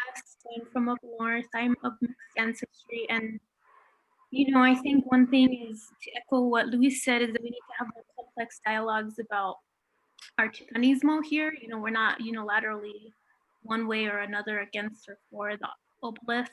But the other thing is that we need to talk more about our values surrounding public art generally. And that includes, for instance, a multicultural mural painted by Gilberto Guzman, which is slated for destruction. I think that at the same time that we're thinking about the obelisk, we need to also be considering the future of other public art and who owns it right now. Even though that mural isn't under your purview as part of the city, I do think that it is part of the conversation because it's part of our community visual culture. And if we don't have art that properly represents our communities and the complexity of our voices here, then we will have situations where when something comes down like the obelisk, we'll tend to get mixed up about where their values lie. And it's not about the obelisk falling, it's about gentrification. It's about this sense of unbelonging, right? The obelisk is more of an excuse and a distraction from the kind of real questions we need to be asking ourselves about how are we best representing our communities, and also how are we best representing our communities in our visual art. So keep Santa Fe multicultural, think about the multicultural mural as, you know, you're thinking about all of this other stuff, and then think about how we're honoring our indigenous relatives. Thank you. Thank you, Alicia. The chair doesn't look like there's anybody else who lined up, but I would encourage any members of public who'd like to speak, who haven't spoken before, please use the raise hand function and we can give them 2 minutes to speak. Looks like we have Carla. Carla, go ahead and unmute yourself and we'll be given 2 minutes. Hi, my name is Carla Moya Kreitz, and I am a medical profession nurse practitioner by trade, but I'm a local Santa Fe 5th generation here. And I've been listening to this meeting, and we talk about multiracial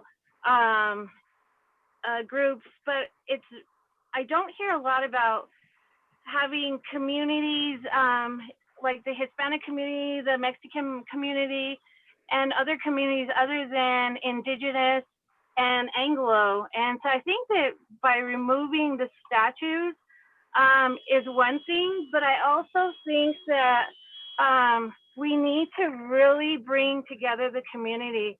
And I noticed that there's a couple of Native Americans there, not from any of the 8 northern pueblos, but they're more from the Navajo Nation, Apache Indian Nation, that I can't figure out why none of the 8 northern pueblos were invited or not speaking on behalf of them, because they are part of northern New Mexico.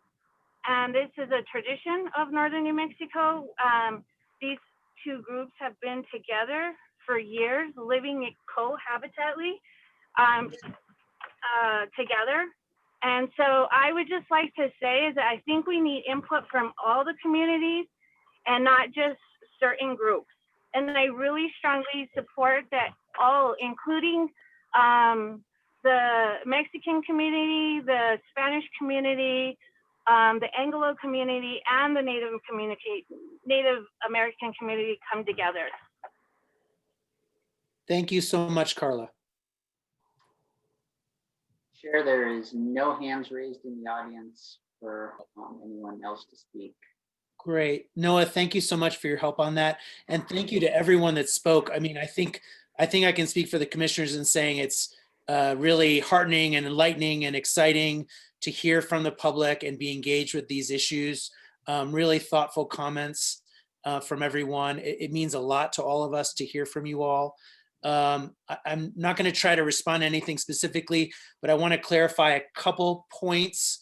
One, I think Andrea Hanley's Zoom kind of froze up, but she was definitely, when she was speaking about Indigenous communities, was quite broad and was very clear in including Pueblo, the Pueblo communities. So just to be clear, I heard her mention Pueblo, and I want to make sure that that was understood.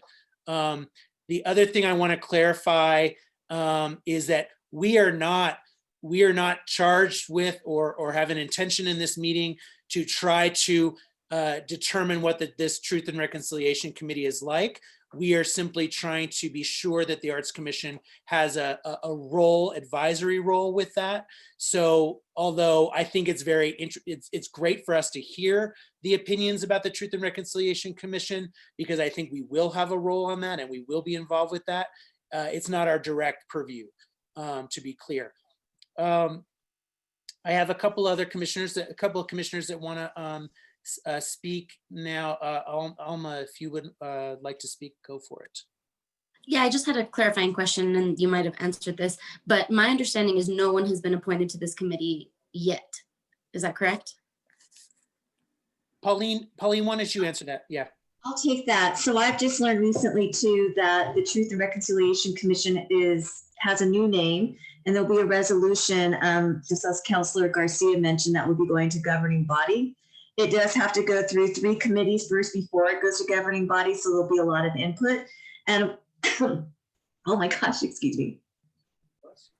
But what I think will happen is that people have already started just to ask around, but no one's been officially invited because there's no deciding factor yet of what this commission task force, whatever the name is. And I think that was Councilor Garcia mentioned, the acronyms are CHART, and hopefully I'll get this right: Culture, History, Art, Reconciliation, Truth. So I think that's now the new name, but again, there'll be plenty of public comment and more information once it goes through the process of the council committees.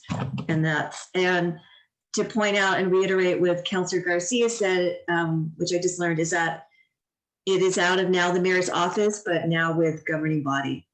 And so he's definitely encouraging feedback. So I think that could be one of your motions that would go to as a recommendation, whether it's to the mayor and Andrea Salazar, you can correct me or not, but what your motion that you make, that you vote on is recommendations for this new chart task force, and whether that goes to the mayor's office, city manager, and or governing body. So that's what I know. Thank you, Director Thank you. Kamiyama, and all the more reason that they've included arts in the potential new name for us to be involved. David Scheinbaum. Yeah, thank you, Alex. I want to thank everybody who just spoke for the heartfelt comments. It was really wonderful to have that input and to hear everybody speak.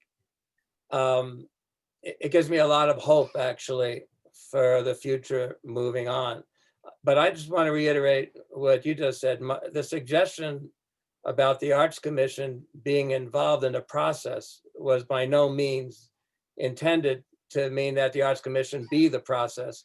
And if we are called on, and I hope we are, to be in this advisory or participatory role, I think I'd be speaking for everyone correctly to assure the public that it will be inclusive, that if we're involved, we will make sure that it will be an inclusive committee and every point of view will be included and every voice will be heard. And I know that that's something that's important to every member of the Arts Commission. And I just want to make that clear to the public. And again, thank everyone who spoke up. Thank you, David. I'd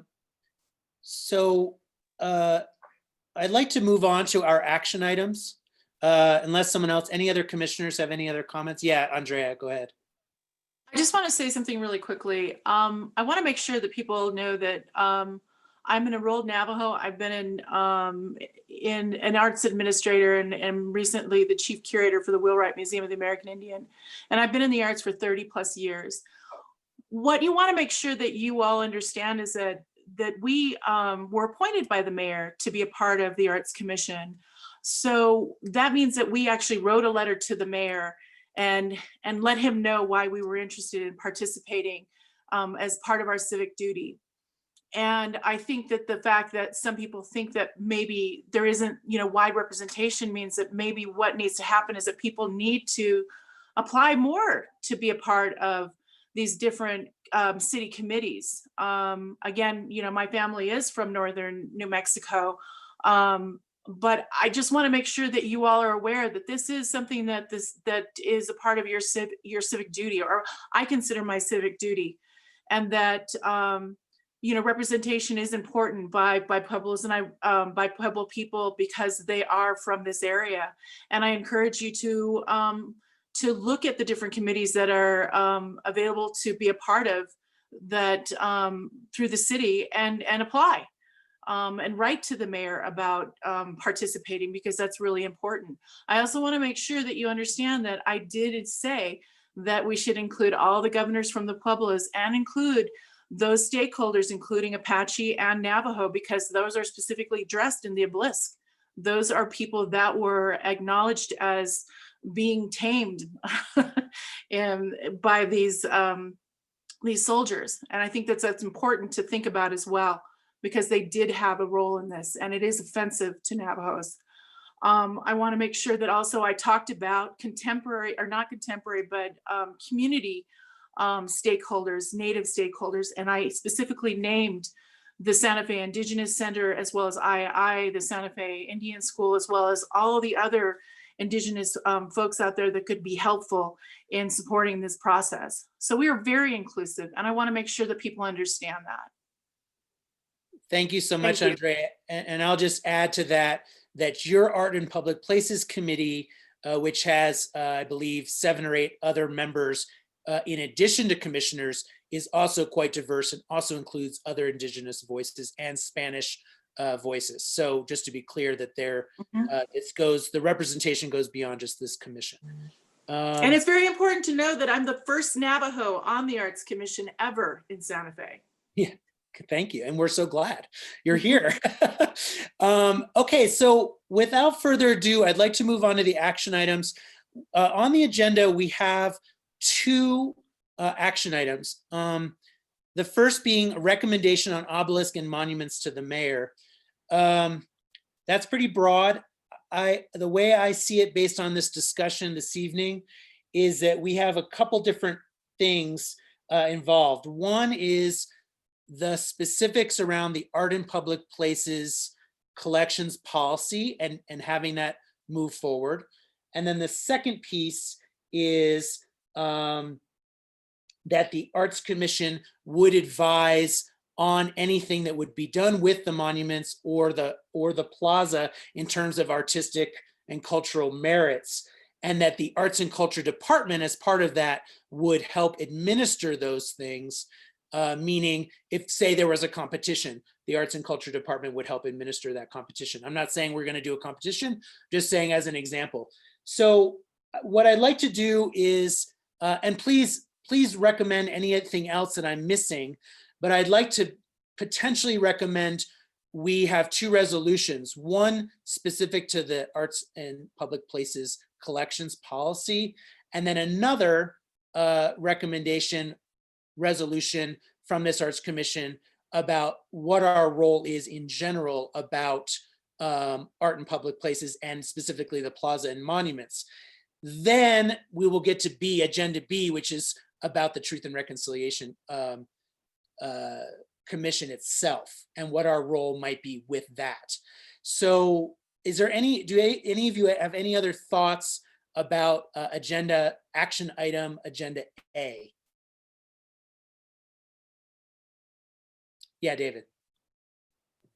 Well, this is related to everything. I meant to say this before I forgot, but can we also agree to take Councilor Garcia's suggestion and items that we send to the mayor's office, recommendations that we send, that we also include the city council as a body? And I'd like to start, and if this needs to be a motion, I'll make it as a motion. But I would like to see our July correspondence that had all of our recommendations that evidently was sent to the mayor's office. I would like to ask that same document now be sent to Councilor Garcia and the other city councilors, just to bring them up to date on what we have our conversation started back in July. Thank you, David. And I might add to that, and this would be a third motion around agenda action item A, which would be Councilor Garcia also said that he was felt terrible that we haven't been able to meet, and hoped that maybe Andrea Salazar and others will help us to meet more regularly. And I think that's come up a number of times, specifically around these issues of communication. If we are going to approve a collections policy, for example, we need to have some regularity and ability to meet. I realize I'm aware of the restrictions. I know it's a bit of a can of worms for Andrea Salazar and the mayor and others, but I would like to see that potentially a part of this initial resolution. Any other comments from commissioners?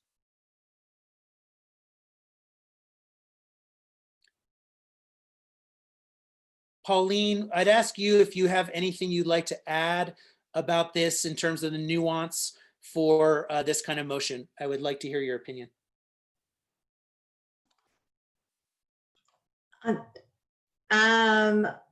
Is there a formal, I don't know, that's what I'm asking, Andrea, Salazar. So Alex is for a procedural thing. Alex is making a motion and there's 3 items. Is that correct, Alex? So yeah, or I can, we can divvy it up into different motions because there's sort of 3 different things involved here. I think I would say that, and if you want, and please commissioners interrupt me because this is delicate and super important that we get this right. So interrupt me if you think I'm not on the right page in terms of what I've been hearing through this entire meeting and how we want to proceed. I'd say there's one motion, which is communication, regular communication between us and then to city council and the mayor. That's one motion, which we can formulate. 2, that we have some kind of motion about moving the collections policy along in a more rapid fashion. That may involve a meeting of Art in Public Places, I don't know. And then 3, that we have a motion that the Arts Commission be involved with any formal installation, artistic expression on the plaza. Anybody want to clarify any of those 3 things or have questions about? Well, I'd like to add what I was asking, and this might go in your first motion with the correspondence to the mayor and the city council, that we begin by including our July correspondence to the mayor that included all of our suggestions on how to proceed with monuments and murals, that we send that correspondence to the city council as well. Yes, so let's focus on that first motion. Anything else? Yeah, go ahead on this first motion. And just to clarify that, the full comments unabridged was submitted August 23rd. Great. Chair, commission members, I just wanted to address two things. So you can advise for your information. If you, as a group right now, would like to convey something, you can convey that through Pauline as the director and ask her to communicate on a regular basis about the updating. Regular communications as a group would have to be in the form of a meeting, and the individual who is in charge of establishing meetings is the city manager. So you could make a recommendation that Pauline communicate with the city manager that you need to hold another emergency meeting within the month. But if you can do each of your motions, and I see that there are a number of them under this recommendation, if you can do them one at a time and then do a roll call after each one. Absolutely. If I'm understanding you, Andrea Salazar, correctly, the motion about communication is maybe not even necessary if we're able to communicate. If we have a recommendation that we can meet again or more frequently or whatever we decide upon, that, and we tell Director Kamayama that we would like to make sure that all of that obviously would be public if we had a quorum, or that those correspondence be passed along, she would just do that as a normal routine, and it doesn't need to be a motion. Is that clarified a little bit? You could make a recommendation. It could be either, but you could make a recommendation that the items that you discussed be memorialized and be passed through the director to the governing body or to the mayor. It sounds like Commission Member Scheinbaum has asked that the formalized letter that you sent be sent to City Council, so that could be a motion, that communication be sent to all of the counselors for their deliberation when they're evaluating the resolution. Though it could be that specific, or it could be, ongoing communication. I'd like that to be a motion. Why don't you go ahead and say it exactly how you think it should be said, David, and then we can either refine it or vote on it. Okay, I have not seen it, but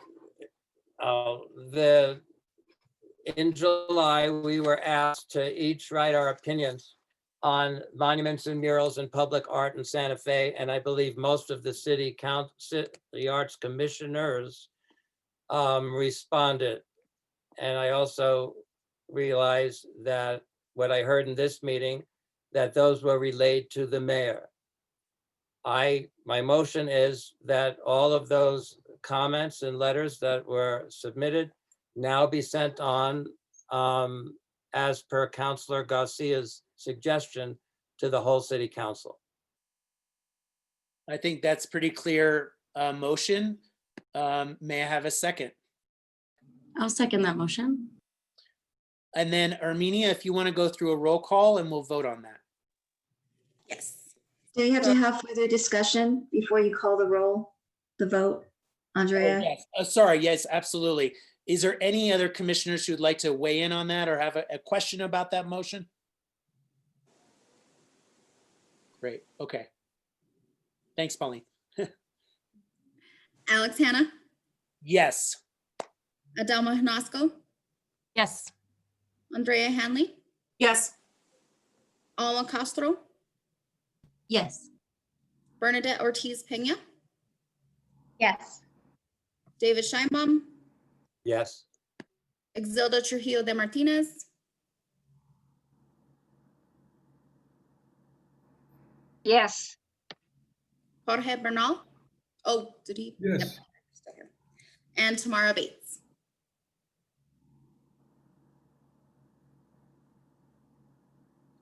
I think that was, I saw her lips say yes. So Hold on.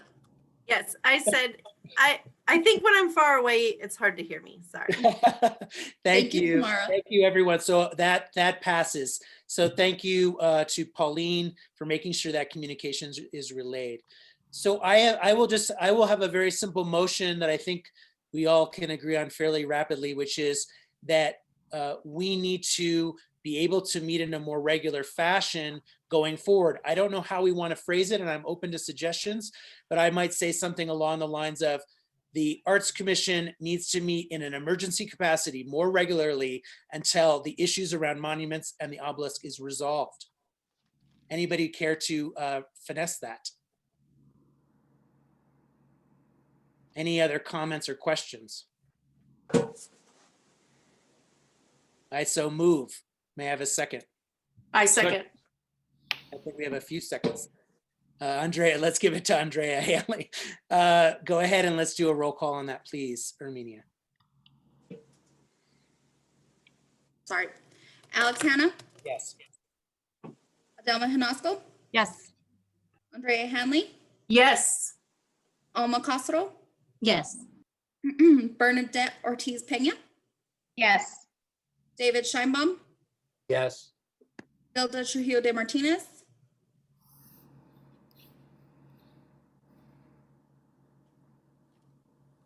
Yes. Jorge Bernal, Yes. and Tamara Bates. Yes. Great, thank you And so that motion much. passes.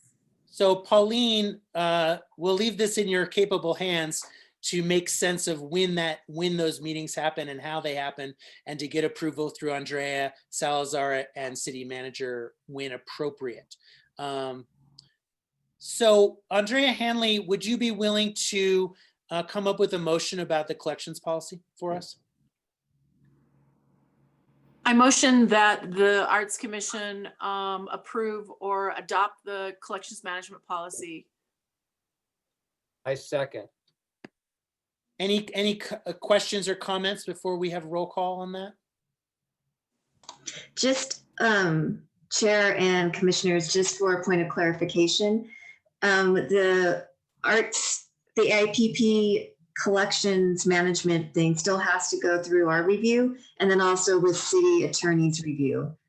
And so again, with COVID, that was put reprioritized. So if you do make that, if we could add, if you would consider adding, giving us time to do that, and then bringing it back within X amount of time. Thank That you, would be Pauline. Yes, we understand that this has been, kind of complicated, but I think everyone's feeling the need to reprioritize that. Andrea, do you want to rephrase that? And I might add, do you feel a need that the Art and Public Places Committee itself meet, or is that not necessary at this stage? I don't think it's necessary because we approved it from the commission or from the committee side, and it was moved to the commission. How do I do that? What do I say? So I say I propose, or I would say you could expedite from city attorney's office and arts and culture department back to the Arts Commission as quickly as possible. Something along perfect. There you go. Go ahead and say it though. Okay, so based off of approval from the city attorneys as well as the Arts Commission's review, that the Art Commission adopts the city's collections management policy. Great. May I have a second? And as a friendly amendment, just could we add that it be expedited? And I second it. Yes, all those in favor with the expedited addendum. Let's go ahead and have a roll call, Erminia, please. Alex Hanna? Yes. Discussion. Oh, sorry, Pauline, yes. Did you conclude discussion? I believe so. I've asked a couple times. Let me do one last time. Anyone else have a comment or question about this resolution? Okay, sorry. Thank you, Pauline. Keep me on task. Erminia, go for it. Alex Hanna, Yes. Adelma Hinosko, Yes. Andrea Hanley, Yes. Alma Castro, Yes. Bernadette Ortiz Pena, Yes. David Scheinbaum, Yes. Exilda Trujillo de Martinez, One more time, unmuted, Exilda. Yes. Jorge Bernal, Yes. and Tamara Bates. Yes. And that motion carries. Great, wonderful, thank you.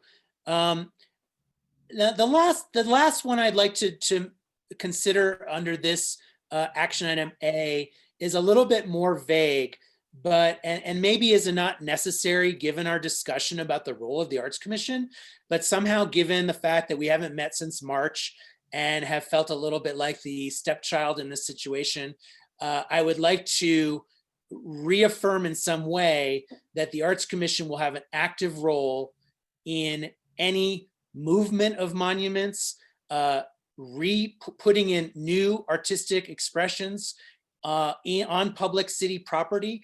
That is the role of the Art and Public Places Committee and the Arts Commission to advise on.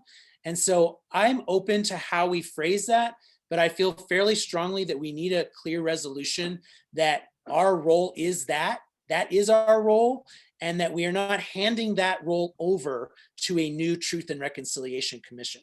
So I'm open to discussion about how we want to phrase that. If anyone wants to give their opinion about this matter, please do so now. Excuse me, one moment. Director? Yes. Director, because it's already in city code, and this is Ms. Salazar, a question for you. It's already in our city code that the Arts Commission reviews and, has that purview over public art in the city. Is this motion necessary, or is it slightly different?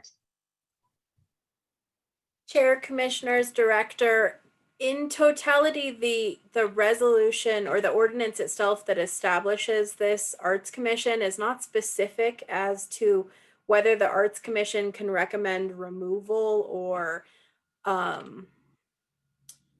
believe it's removal really of any public art. So if there is a formal request that this Arts Commission has that authority memorialized, I think the motion would be that the Arts Commission requests that their purview includes this explicitly, and that an amendment to their enacting ordinance be made. And so it would be a request that they would move forward. And that would probably be the recommendation. I don't see that currently in your Arts Commission duties and policies. Thank you, Andrea. Commission, any other, Pauline, go ahead. I'm sorry, Chair and Commissioners. I believe it's in the AIPP, Art and Public Places Code. But Alex, I think you are saying a little more than that. I think you are also, and don't let me put words in your mouth, but I think you are also suggesting that we're not comfortable turning over what we feel is part of our purview to a new committee. And possibly if you could make a motion in the form of a memorandum that could be sent to both the mayor and the city council from the Arts Commission as a memorandum request, and then it could be written up and sent by you with our approval, voting on it. Andrea Salazar, does that sound about right? Chair, Commissioners, I think if they authorize the chair to draft a memorandum, if this committee does that, you could make the recommendation that you authorize the chair of this Art Commission to draft a memorandum requesting what you're asking for right now. Great. I'm comfortable with that. Other commissioners, other thoughts on this particular subject? Adelma, I'm curious your thoughts on this because it's a bit of a touchy one. Thank you, Chair and Commissioners. I do think it sounds like the memo requesting this would move a lot more quickly than changing our ordinance, which was created in 1986. And I haven't read the Art and Public Places. So it sounds like the best way to streamline this and simply move it forward, that we have this request and that memo would go to the mayor and governing council. It sounds to me like that's a good approach.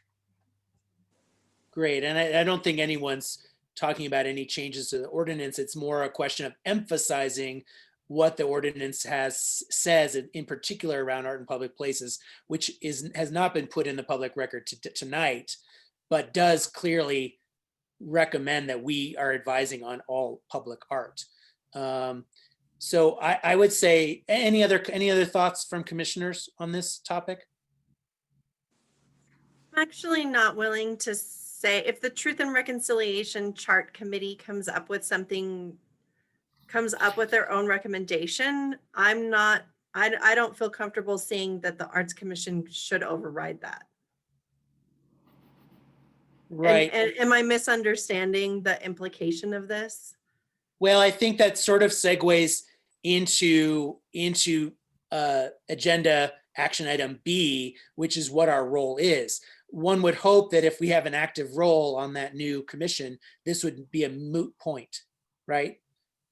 However, I fear that we'll have a whole new committee that has a lot of input and say about public art in particular, and that we will be sidelined, frankly, around our central, which is really a central role. So I'm willing to kind of shelve a resolution and put it into the next action item around our role with Truth and Reconciliation. But perhaps it is as simple as we vote in our next meeting, our next emergency meeting, that I draft with the commissioners a memorandum emphasizing our role in advising on public art. Tamara, what are your thoughts on that? Yeah, because I don't know, from my viewpoint, if this other body was to come up with something, I would grant them the right to choose.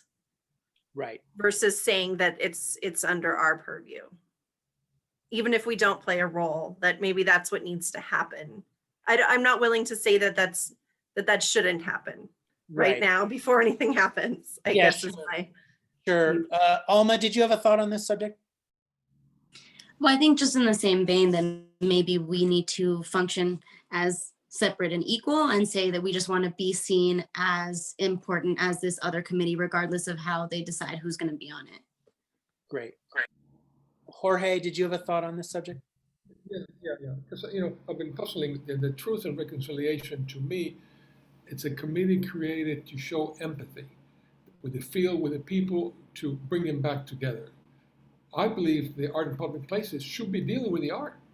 I mean, the fact that the Truth and Reconciliation was created to deal with the situation, to respond to a crisis, because they have to connect with the people who've been hurt, it's very valid. But I think the bottom line about the art and what should be done with it should come to Andrea's committee, Art in Public Places. So although they work together, I think Art in Public Places supersedes the Truth and Reconciliation, which is very valid. But they should work with us on that. Thank you, Jorge. Any other thoughts from commissioners on this? Should we? I'm willing to let go of this particular resolution and revisit this subject. I feel I'm grateful that this meeting has been very clarifying, I think, to the city and the public about our role. So I'm already feeling a lot better about that. I wasn't feeling very good about it earlier last week. So if you all agree, I'm willing to let that go. We can work on some kind of memo that would be communicated to the governing body and the mayor to reemphasize what's come out of this meeting. Any other thoughts on the subject?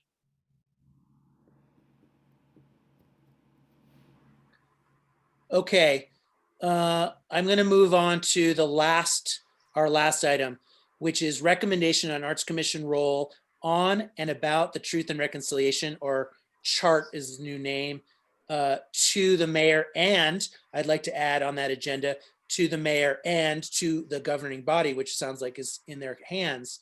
I'm open to suggestions about our resolutions. I think this is our sort of central piece tonight that we've been talking about on and off. Let's clarify it down to exactly what we want, and then let's vote on it. I'm open to any commissioner's thoughts on this subject.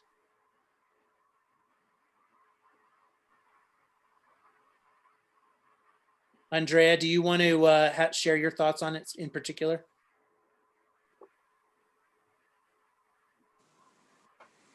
I think we've all said Pretty much what a we lot want. on, pretty Yeah. much what we want to say. So I think that we should probably just go ahead and move on.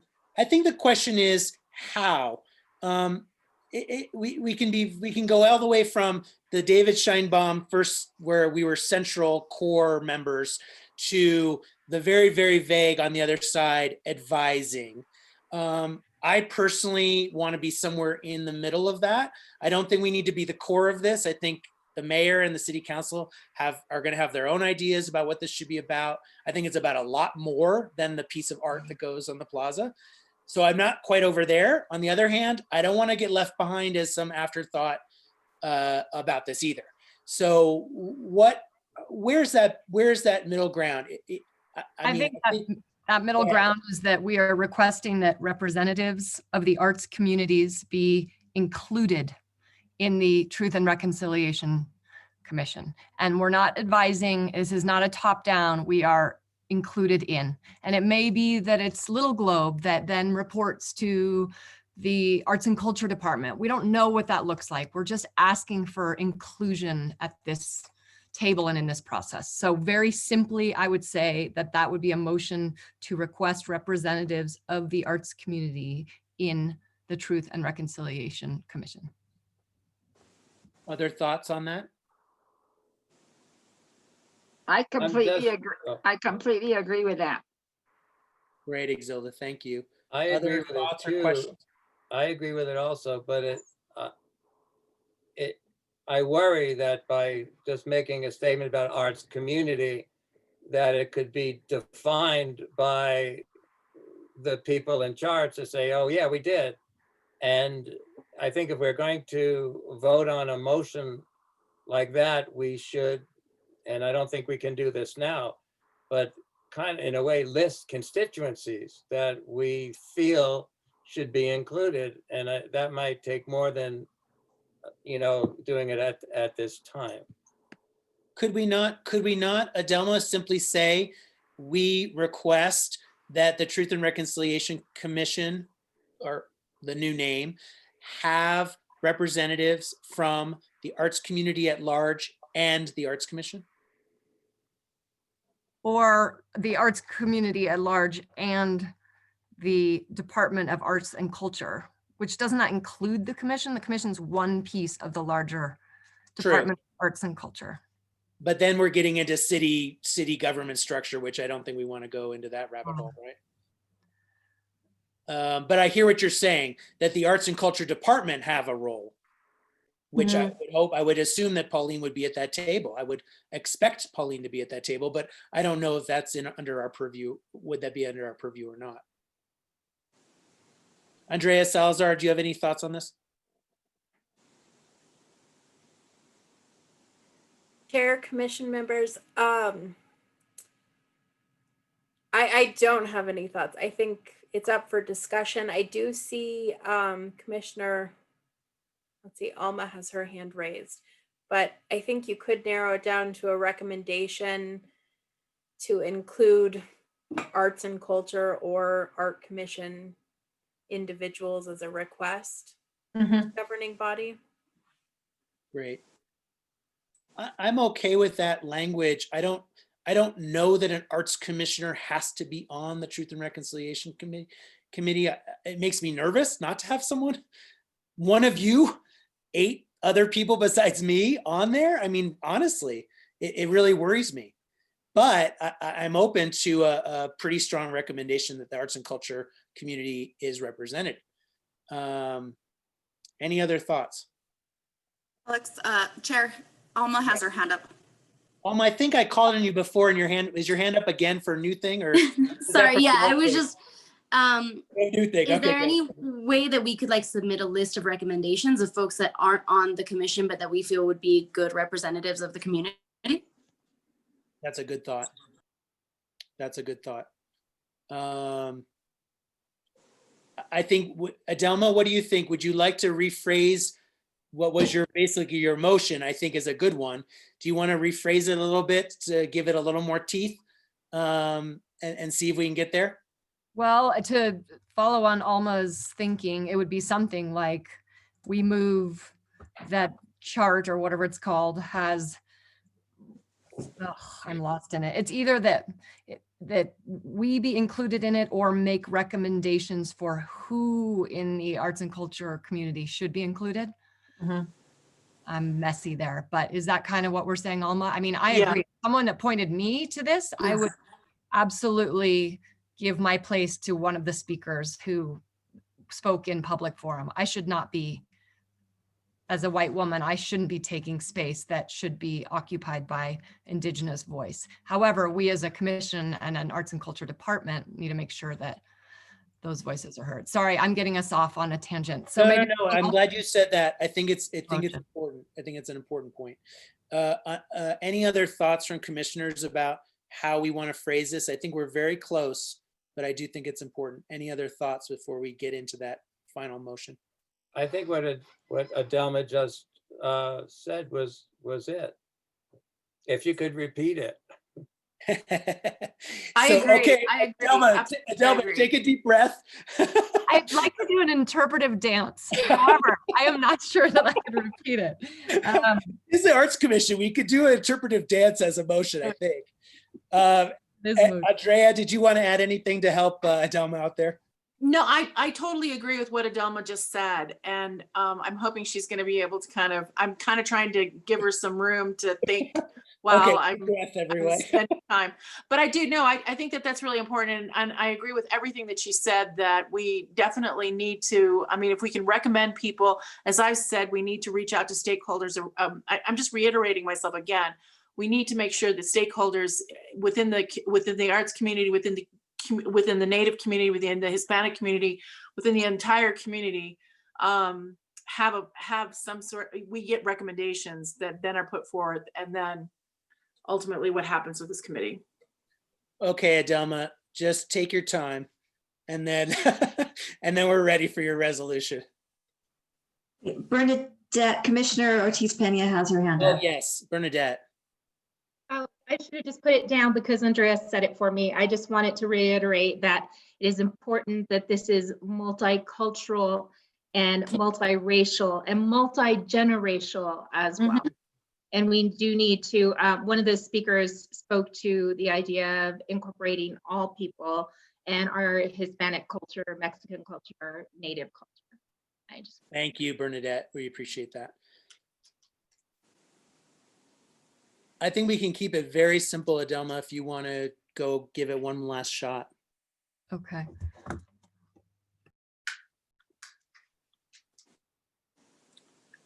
You're on mute. Sorry, peeps, my blood sugar's down. Okay. I move that the Santa Fe Department of Arts and Culture and the Arts Commission be included in or have opportunities to recommend those who participate in the Truth and Reconciliation Commission. Great. May I have a second? Or is there any discussion about this? Before we do have a second, is there any discussion? May I have a second? Second. Thank you, Jorge. Armenia, if you would do a roll call.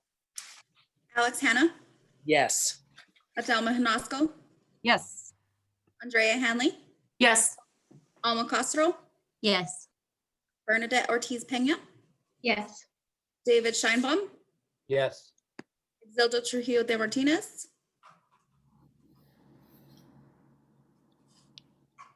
Unmute, Exilda, so we can hear your big yes. Yes. Jorge Bernal, Yes. and Tamara Bates.